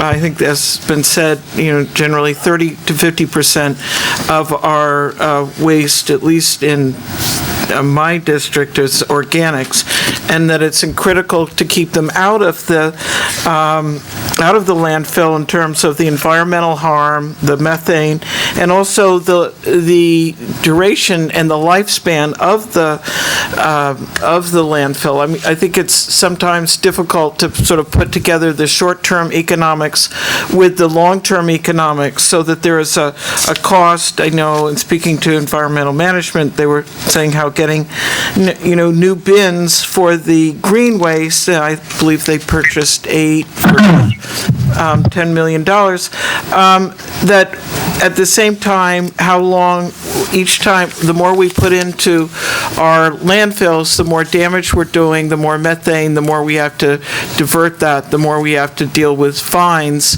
EPA fines, as well as... And the communities are moving in that direction. At least I know I can speak for my community and what we're doing, and which is very, very healthy. I appreciate, encouraging, but I'm sure we'll hear from Bobby Jean at one point that I know we're moving in that direction, because I've met with administration and I've brought them down into some projects that we're doing with composting. We've sat for hours, so I know we're moving in that direction as well. So to think that we're not, I think is a misguided perception. The other thing that I'd like to say is there was a testifier who brought up some toxic waste materials. And that's where we should be focusing a lot of our energy on, because the communities already, the schools have community gardens, composting. I know all in my area, we've gotten recycle bins for some schools. We're doing a lot of things in the community, but nobody's addressing what that woman talked about is toxic waste, toxic woods. What are we doing with that? So I appreciate this. But I think there's I don't want to put our eggs all in one basket. And like a testifier said, the generations before got us to here, but the generations before also gave us a lot that we have today. Because the generations before knew how to recycle, do gardens. We did all that in our plantation time. So a lot of good can be learned from the past generations as well. But I'd like to say that we got to start focusing, looking at the entire picture.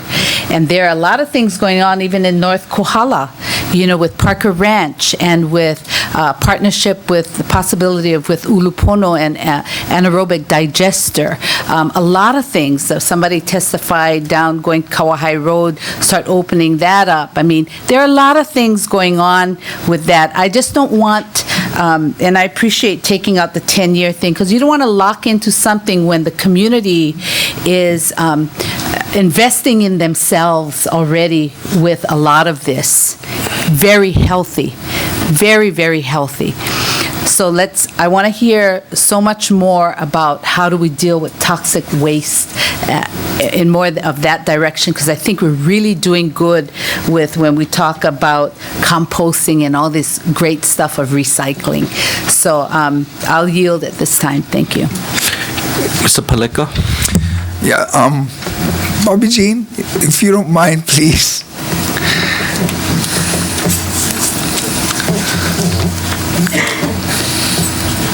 Kona, you have any comments? I did not.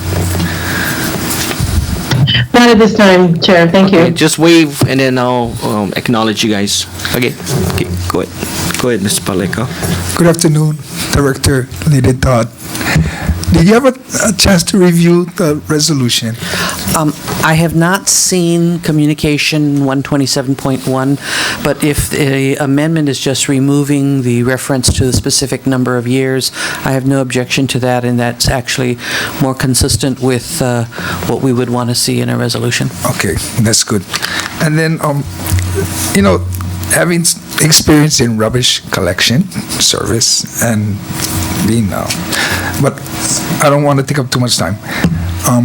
In regards to the composting and the recycling, can you just give us a brief synopsis of what the county is planning to do in that area?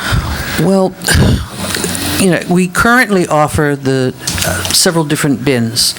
One is mixed recyclables, one is for cardboard, one for glass non-high five. Then we have a separate high five section. We also provide areas at, I think, almost all of our transfer stations for white goods and scrap metal. White goods we try to keep separate from the scrap metal, and that's because for the refrigerators you need to have somebody come in and remove the Freon. So we actually have multiple streams of diversion going on. With green waste, we're trying to expand those services to additional transfer stations, but part of the problem with that is in order to offer those services, in many cases you have to reconfigure transfer stations, and that's where a lot of our cost has gone. In Pahoa was $3.9 million. We've spent an additional $5 million over the last few years improving Kealakehe, Ke'au. We currently have the contract for Volcano and Glenwood. Next on our list is Waiohinu, and that's because the wall is in danger of falling down, so we want to get in there and fix that. But it's not for a lack of wanting to provide services. It frequently is a restriction on the amount of space we have and the money and the timing in order to upgrade the facilities, because our basic position is that the easier you make it for people to recycle and divert, the more they will. And that has been our experience as we improve the transfer stations. We have bins on order to start green waste diversion at the Waimea transfer station. They have not arrived yet. We're hoping to have them in place. It takes a separate type of bin to haul than what we do for our rubbish chutes. So we hope to divert there. We have 8 bins on order. And then as we can roll it out, we hope to expand to other sites. Long-range vision is we would like to have mulching in place so that we don't have to haul the green waste. We are looking at the potential for a composting contract, or at least a demonstration project that would probably be in Hilo, and that's because the water at Pu'uanuhulu is brackish. So if we're going to do it, we need to have more fresh water. And so we would probably need the ability to do some backhauling. And anything that we do requires a permit from the Department of Health because we're limited to some extent by if it's land that's been given to us through an executive order and it spells out specific activities, we have to take a look at that. In a few places, we're in the process of amending the language of executive orders so we can expand services. And in some cases, it's the process of amending the Department of Health permits. And then we rotate through the different transfer stations, household hazardous waste, as well as e-waste collection in order to try and keep that out. We probably aren't at the level that a lot of people in the community would like, but we've made, I think, great strides because a lot of these services were not available in the past.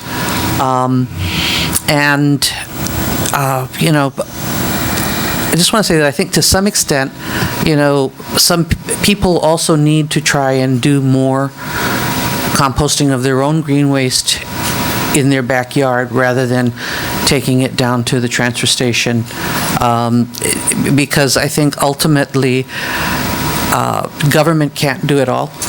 And so we're excited about the prospect of some private companies that have been talking to us about starting up compost operations and might be interested in putting in proposals when we put out the next RFP on the green waste diversion. And now the commercial haulers are being charged a small tipping fee that's 25% of what? We postponed that to July 1st, and part of that was we had a lot of feedback. They felt that we hadn't given them enough time to adjust their business plans because they need to pass that cost on to their customers. And they said because we gave them such short notice that they felt they didn't have enough time to explain it and put it into their budgeting. So we agreed to postpone to July 1st. It's July 1st we will start, and it will be based on 25% of the current tipping fee, which is $85. So I think it's $21.25 a ton for the green waste. And Bobby, I wish you had you might have some of the numbers off yet, but to do the mulching and the maintenance of the machines and to bring, it's costs a lot, right? It is currently costing us about $1.8 million because some of that is not just what we're paying the contractor. We have limitations on the number of cubic yards of processed green waste as well as unprocessed green waste that we can have at Pu'uanuhulu. And as a result of more green waste coming in than our permit allows, we've had to truck. We've been taking some to Kealakehe. In some cases, we brought some back to Hilo, where we don't have as much of a problem getting rid of mulch. And that comes at a cost, so that has added to the cost of the program. Thank you, Bobby. I just wanted the public to kind of get a better picture of what we're considering. Okay. Mr. Kanua. Thank you, Mr. Chair. I'm glad, that a lot of this is on the table. It's part of our solid waste, it's part of our plan, our county plan. Can you explain a little bit? I don't know, you weren't the director at the time, but it was either the beginning of last term or the term before where the county was headed towards a major composting type of situation, and it costs a lot of money. But can you bring back a little memory of what happened during that time, of why that didn't go through? And I know there was a lot of reasons involved in that, but and a lot of different scenarios. But can you explain a little bit about why? There have been several attempts by at various administrations to move towards a composting contract. I think the most recent one, the problem was that the county council put a cap on the price that we could pay per ton for the composting, and the bids or the proposals came in at a higher number, so we couldn't enter into a contract because it didn't comply with the limitations of the resolution. And Ms. Peters is nodding her head yes that I have got that correct. Thank you. I do remember that, and for that reason.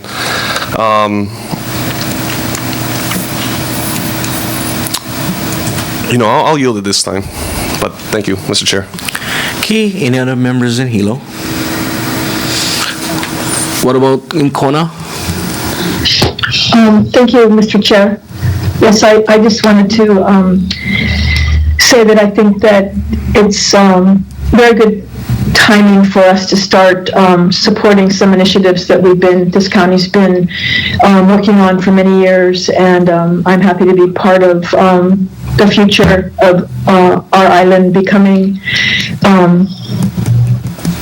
better at not only recycling but especially creating compost for soil. And I want to just take an opportunity to thank Ms. Leadhead Todd and the mayor for understanding the plight of the small haulers and postponing that implementation date for a few months to give them time to adjust, as well as hopefully we'll find some private company who's willing to accept green waste and begin composting on the private side too. So I just wanted to say thank you for that. And I think I can support this resolution. I don't think it, especially with the amendment, I don't think it restricts us in any way. I think it sets forward a support for general policy that the county is already in support of and moves us a little bit closer. So thank you.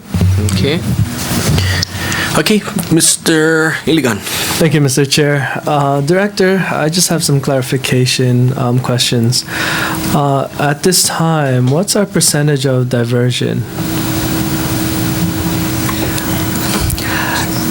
It's kind of a fluctuating number. I think when we did the total countywide, and this included the information we could get on private businesses, because some diversion occurs before it gets to us. It's about, I think, 37% of the waste stream. The percentage of the waste stream actually coming into the county that's diverted is less than it was before, and part of that is because we don't have the large quantities of scrap metal that we had. Previously, the numbers on diversion were much higher, and that reflected the fact that we had this huge backlog of scrap metal that we've managed to get down. And so we do about 100 tons of green waste every day in diversion. We're hoping that as we roll out the bins that number will go up, because that's one of the biggest components of our waste stream, that it's kind of like low-hanging fruit. I think it's one of the easiest things to take out and prevent from going into the waste stream, but it requires providing a place where people can take it, because the reality is people from North Kohala are not going to drive all the way to Pulu. I got you, Director. Now, out of 37, you said 100 tons is green waste per day. Is that what you said? Yes. How much percentage is that out of the 37?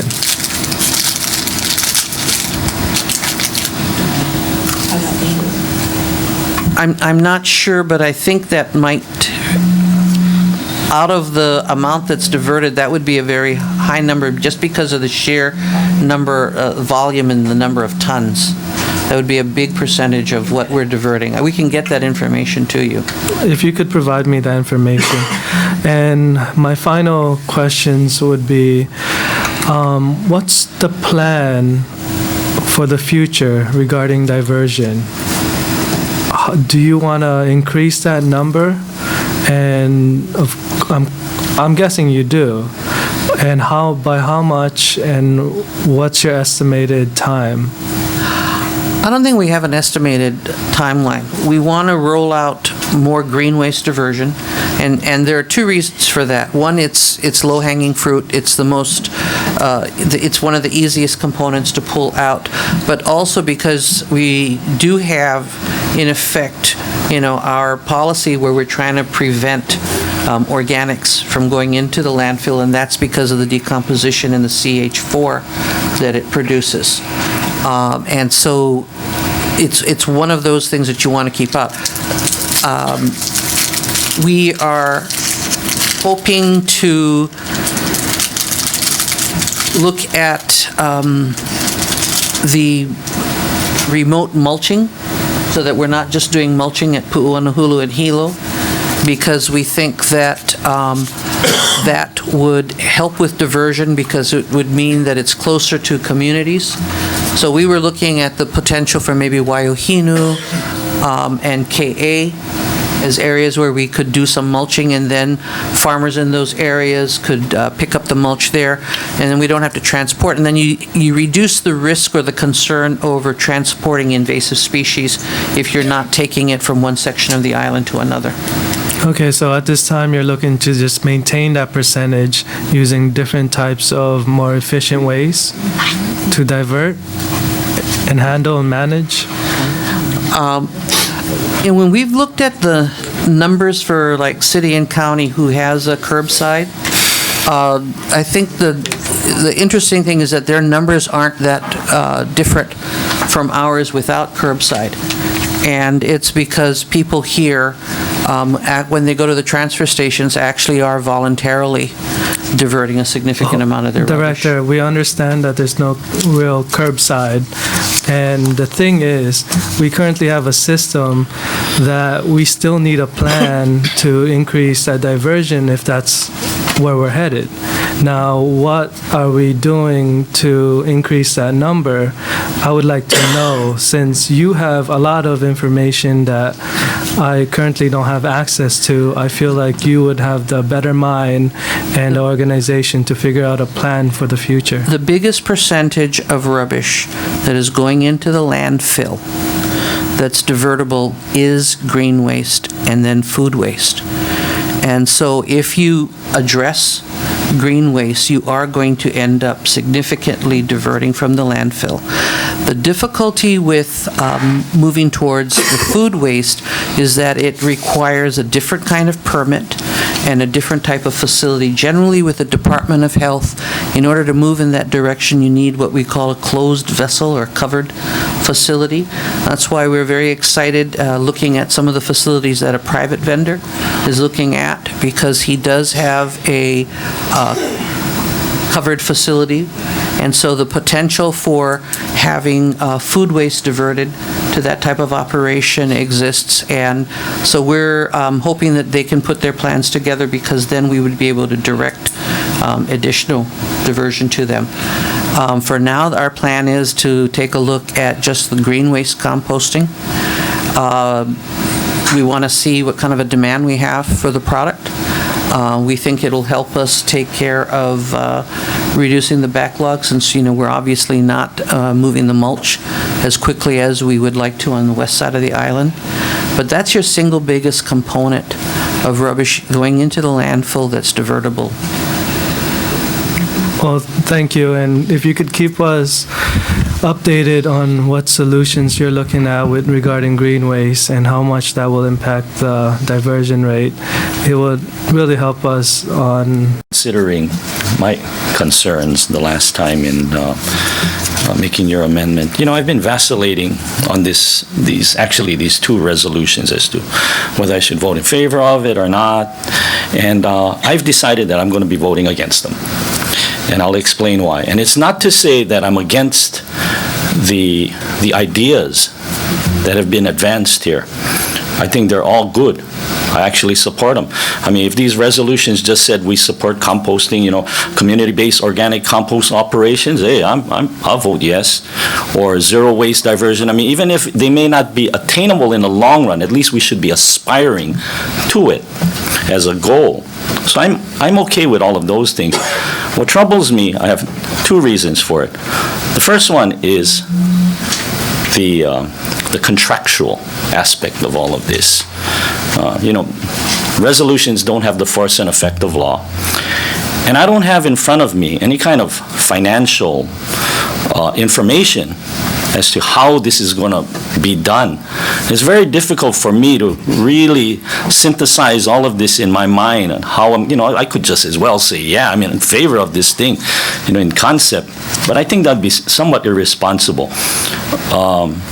Not to say that it would be irresponsible for you guys to vote yes, but I would have a hard time. And really what another reason for that is, we're urging the mayor to do something.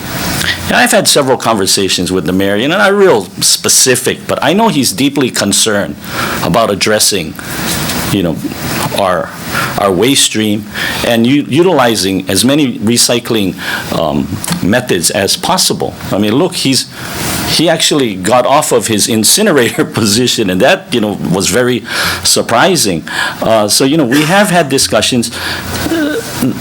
He's only a couple steps away from our offices, and I would say that we should really try to work collaboratively with him and allow him to utilize his people to come up with something. We should provide him ideas. I've really found the comments and testimony that were offered today just, very interesting. And I actually, like Mr. Paleka, wanted to follow up with Mr. Todd out there in HPA. I think Mr. Dubois had an interesting point as well when he said that, you have these people who are motivated, some just by this real it need to try to help, but yet there's this money aspect too. That kind of, makes me take pause, quite frankly, and that's what's embodied in this. So that's the reason. I don't dispute the idea behind this. I support it. I just don't like the contractual aspects of it. That's why I'll be voting against it. Okay, let's go with Ms. Willie.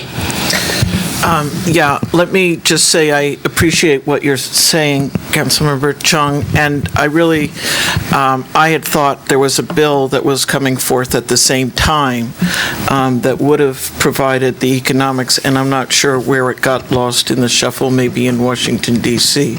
or something, but I had thought it was going to be on here, and that's why I'm saying I would lean towards postponing this, because that really addresses, I think, where my concerns that I share with Mr.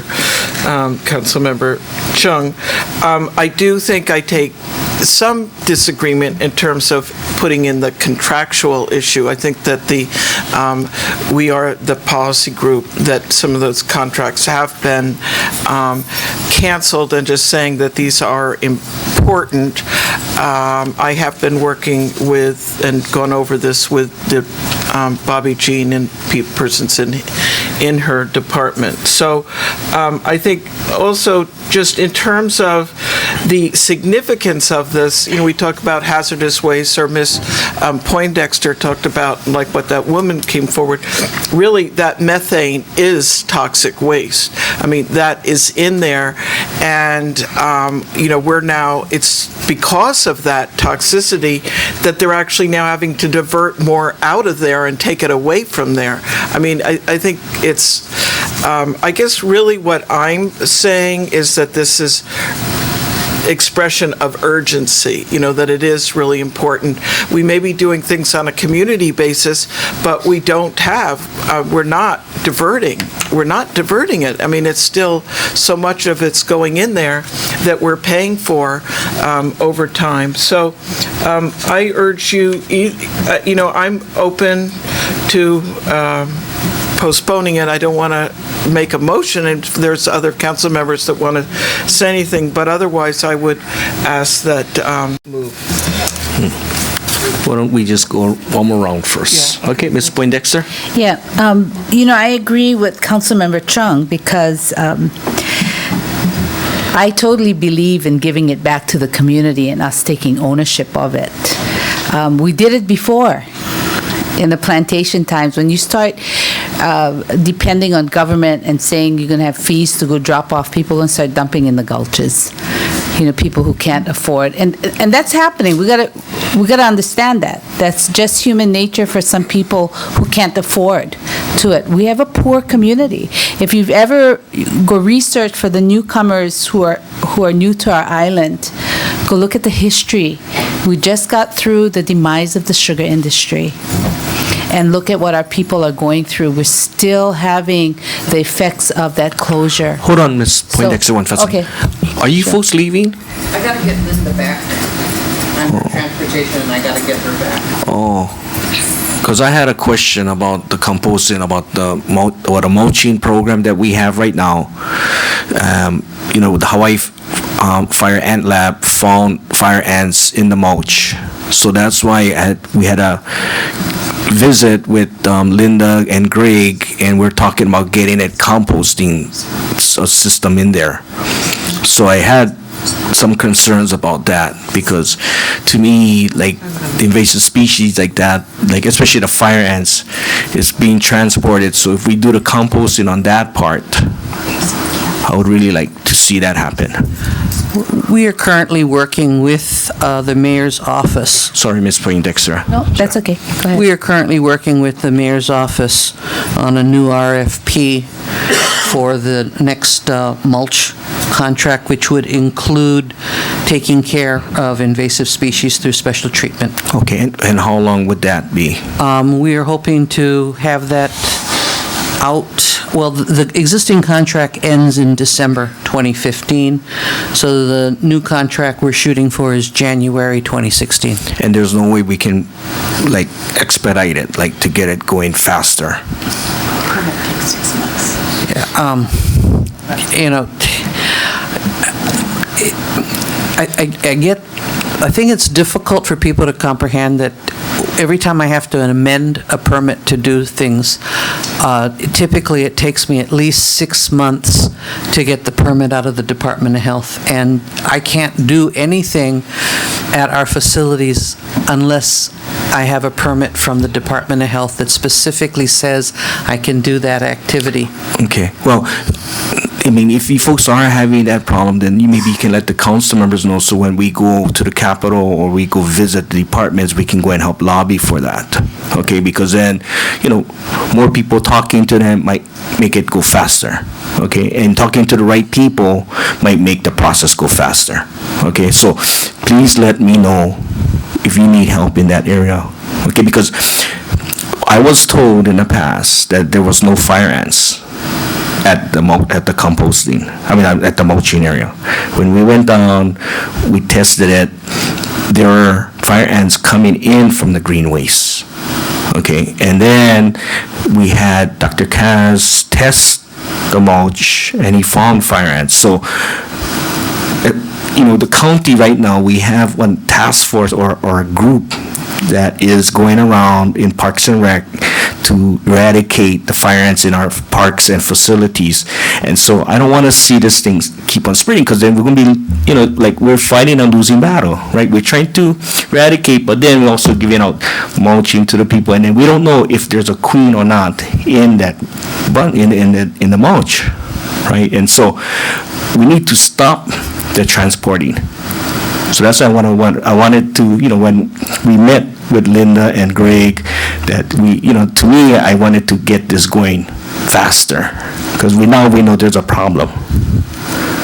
Okay, so, well, but like I said, if you can, let me know. I'll help out whatever I can do. In defense of the Department of Health, I currently have 22 permit applications in with them. So, okay, they have a lot on their plate, and that's just our island. Right. Okay, well, like I said, let me know. Thank you. Okay, go ahead, Ms. Poindexter, you guys. Okay, yeah, sorry. So, Okay. any other questions for them, members? You have any questions? Just on the treatment on the fire ants, what was your proposed treatment? Like Councilman Fresh said, when we met with the Department of Ag, one of the options is a treatment process called a PFRP, which I think one of the speakers today talked about, and that would be done, one of the concepts is open windrow composting.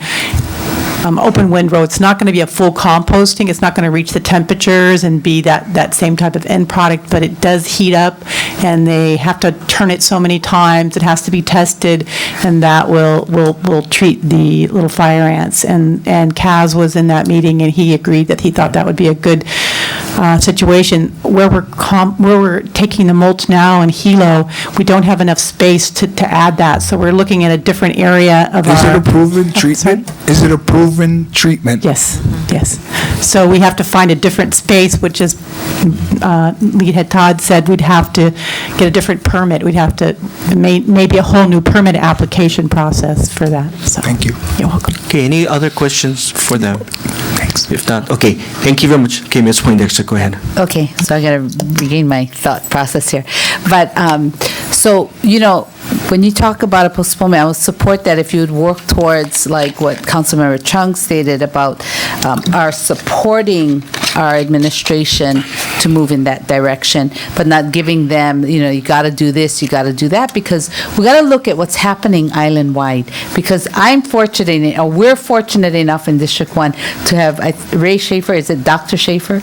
Anyway, the expert in composting working in our community, because they have this huge, very large enclosed facility to start composting and doing those wonderful things.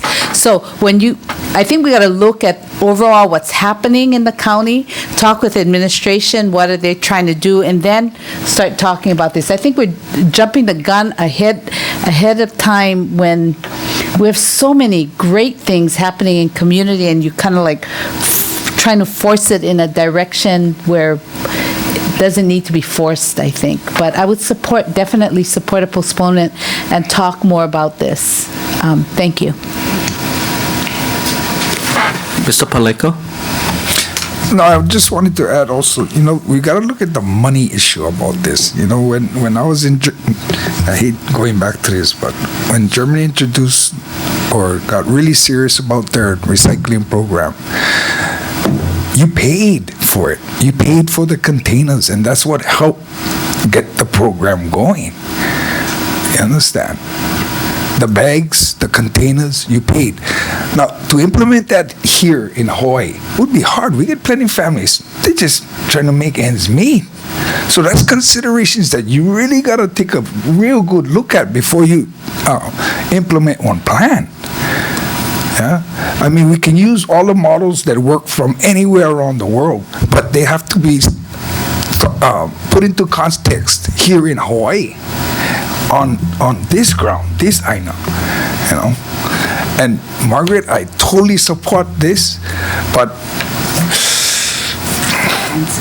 yeah, in concept, it's great. And we all know we gotta move forward in this direction. We got no other choice. We are on an island. But how are we gonna do it? Because we really gotta consider, and that's why I want to meet with the gentlemen and speak more with people on their ideas and the people that really attacking this firsthand. Because are we gonna stick with multi-stream or single?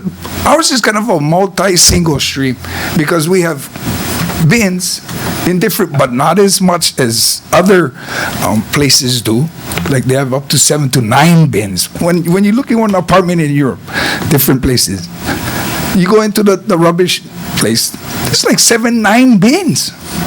And they do it automatic. It's because they've been educated that way. And they've been forced to buy the bins and do it. But for us, it's like we still walking baby steps. And for our society to get into that, we'd have to have education. But to push these things forward without one better idea and better plan in where we're going, I think it really, we're just putting Band-Aids again. Thanks. Okay, anyone in corner?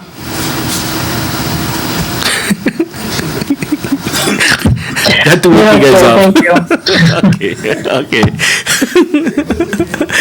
Ms. Woolley, go ahead. Yeah, I think what's missing here is the economic component, the short-term economic component. I mean, I think at the same, and that's why I'd like to postpone it until that bill comes through. But I also think we need to think about the long-term costs and that we're not just responsible for today and tomorrow. But I did, in terms of what you'll see, it may not be perfect, and I'm looking for ideas, but it does address, in my mind, a lot of the issues that you've brought up, Councilmember Paleka. Ms. Poindexter, I don't believe we're moving fast enough, and I don't believe just in the communities is sufficient. And just the fact, the information that, even to the extent that Director Lighthead Todd is where we're even bringing all of this stuff, if a commercial hauler picks it up, all of that goes right to the landfill. We're filling it up. It's illegal to put in more. We're paying fines for methane. We've got a 30-year-old fire. There's a big picture here that has to be taken. So I'm going to move to postpone this until the 31st. Second. Okay, second by Mr. Kanua. Okay, discussion on the postpone. Mr. Iligan. Thank you, Mr. Chair. I agree with you, Councilmember Willie, that I don't think we're moving fast enough. But the problem is the details. We're missing that. and it's very hard for me to really support this whole thing when I don't know what the details are. And as you know, the whereas already has a resolution to embrace and adopt the principles of zero waste as a long-term goal. We already adopted that. We as a council already have adopted that. So I do support this postponement so we can get those details so we know this plan can be successful.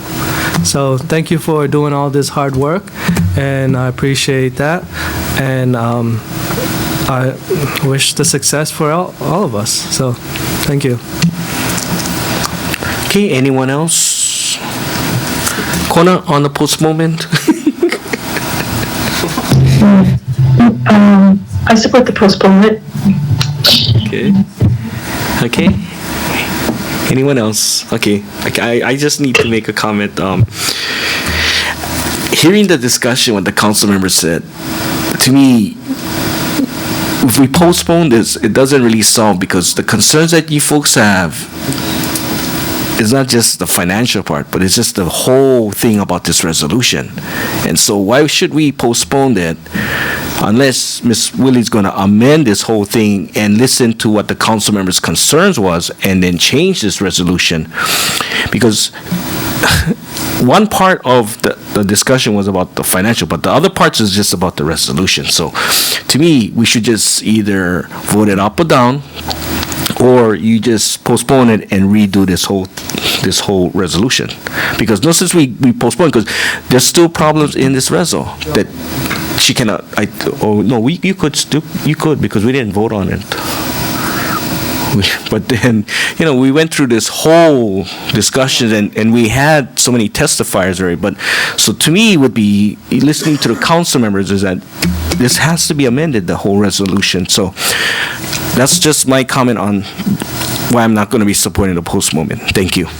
Ms. Willie, go ahead. Yeah, I think I address the economics, so by bringing the other forward, so giving that due consideration. If you don't like the whole idea of like resolving and trying to move this faster and get going, then just vote against it. Yeah. But, I feel it is sort of part of the package, and I think that such as the issues that Councilmember Paleka brought up are what I will be focusing on. I think there were some, Councilmember Chun brought up several things. I think I'm addressing some. He still raised questions, and so, as with Ms. Poindexter. So I'm not just pulling this, I don't like it. I think there's an economic component, and I'll be bringing in what I feel are that component at that time. Okay, and other further discussions. Okay, Mr. Clerk, on the postponement to the 31st. 31st of this month. Okay, of March.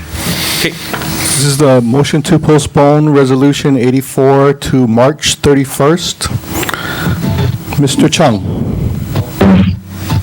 Ms. David.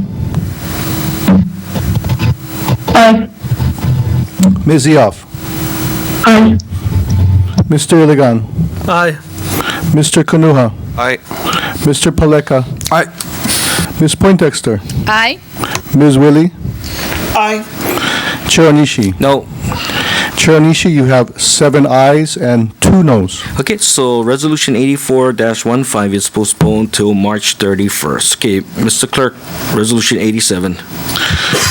Resolution 87-15 urges the mayor to enter into one or more multi-year contracts for zero waste diversion programs to divert recoverable materials from the landfills. Suggested contract would be for 5 years with the option of 2 5-year extensions. Reference Communication 130, introduced by Ms. Willie. Okay, Ms. Willie, your motion to approve. Motion to approve Resolution 8715. Okay, I need a second. Second by Ms. Poindexter, Ms. Willie, and then also you have amendment communication number 130.1. Okay. Yeah. So this is, the big picture is, in terms of zero waste, is we remove our compostables and we remove our recyclables, and then we deal and work with the other area, like Ms. Poindexter said, how we do that. So this is the other key component. How do we remove our recyclables and basically not just keep leaning on our virgin, or limiting and decreasing limitation on natural resources. I do want to refer here to a communication I put out. It's communication 127.2. That is for 84. We're on 87. So you need to, you have this amendment right here. Okay, refer to this anyway. Okay.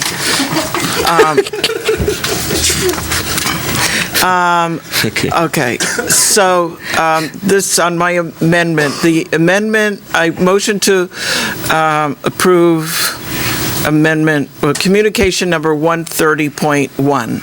Okay, a second. Okay, second by Mr. Kanuha. Okay, go ahead.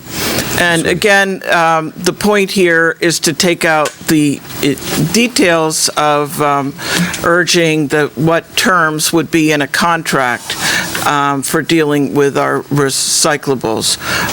It does still say contract. It does still say multi-year.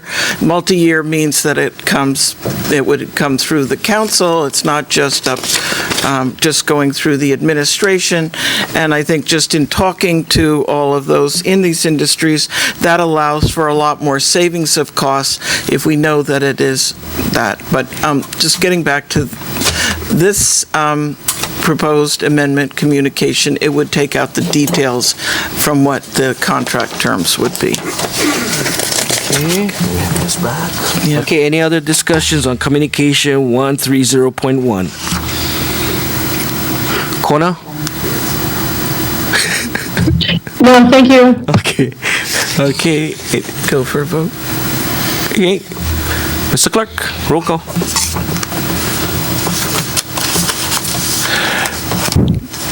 This is this is communication 130 to amend resolution 87. Mr. Chung.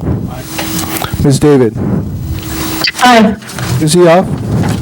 Aye. Mr. Elegan. Aye. Mr. Kanuha. Mr. Paleka. Aye.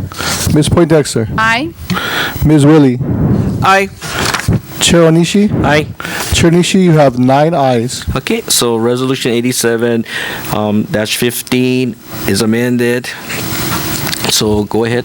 I think this is all the part about jobs and getting new, how we utilize these, all of these reuse and refurbish and reconstitute and all of our recyclables.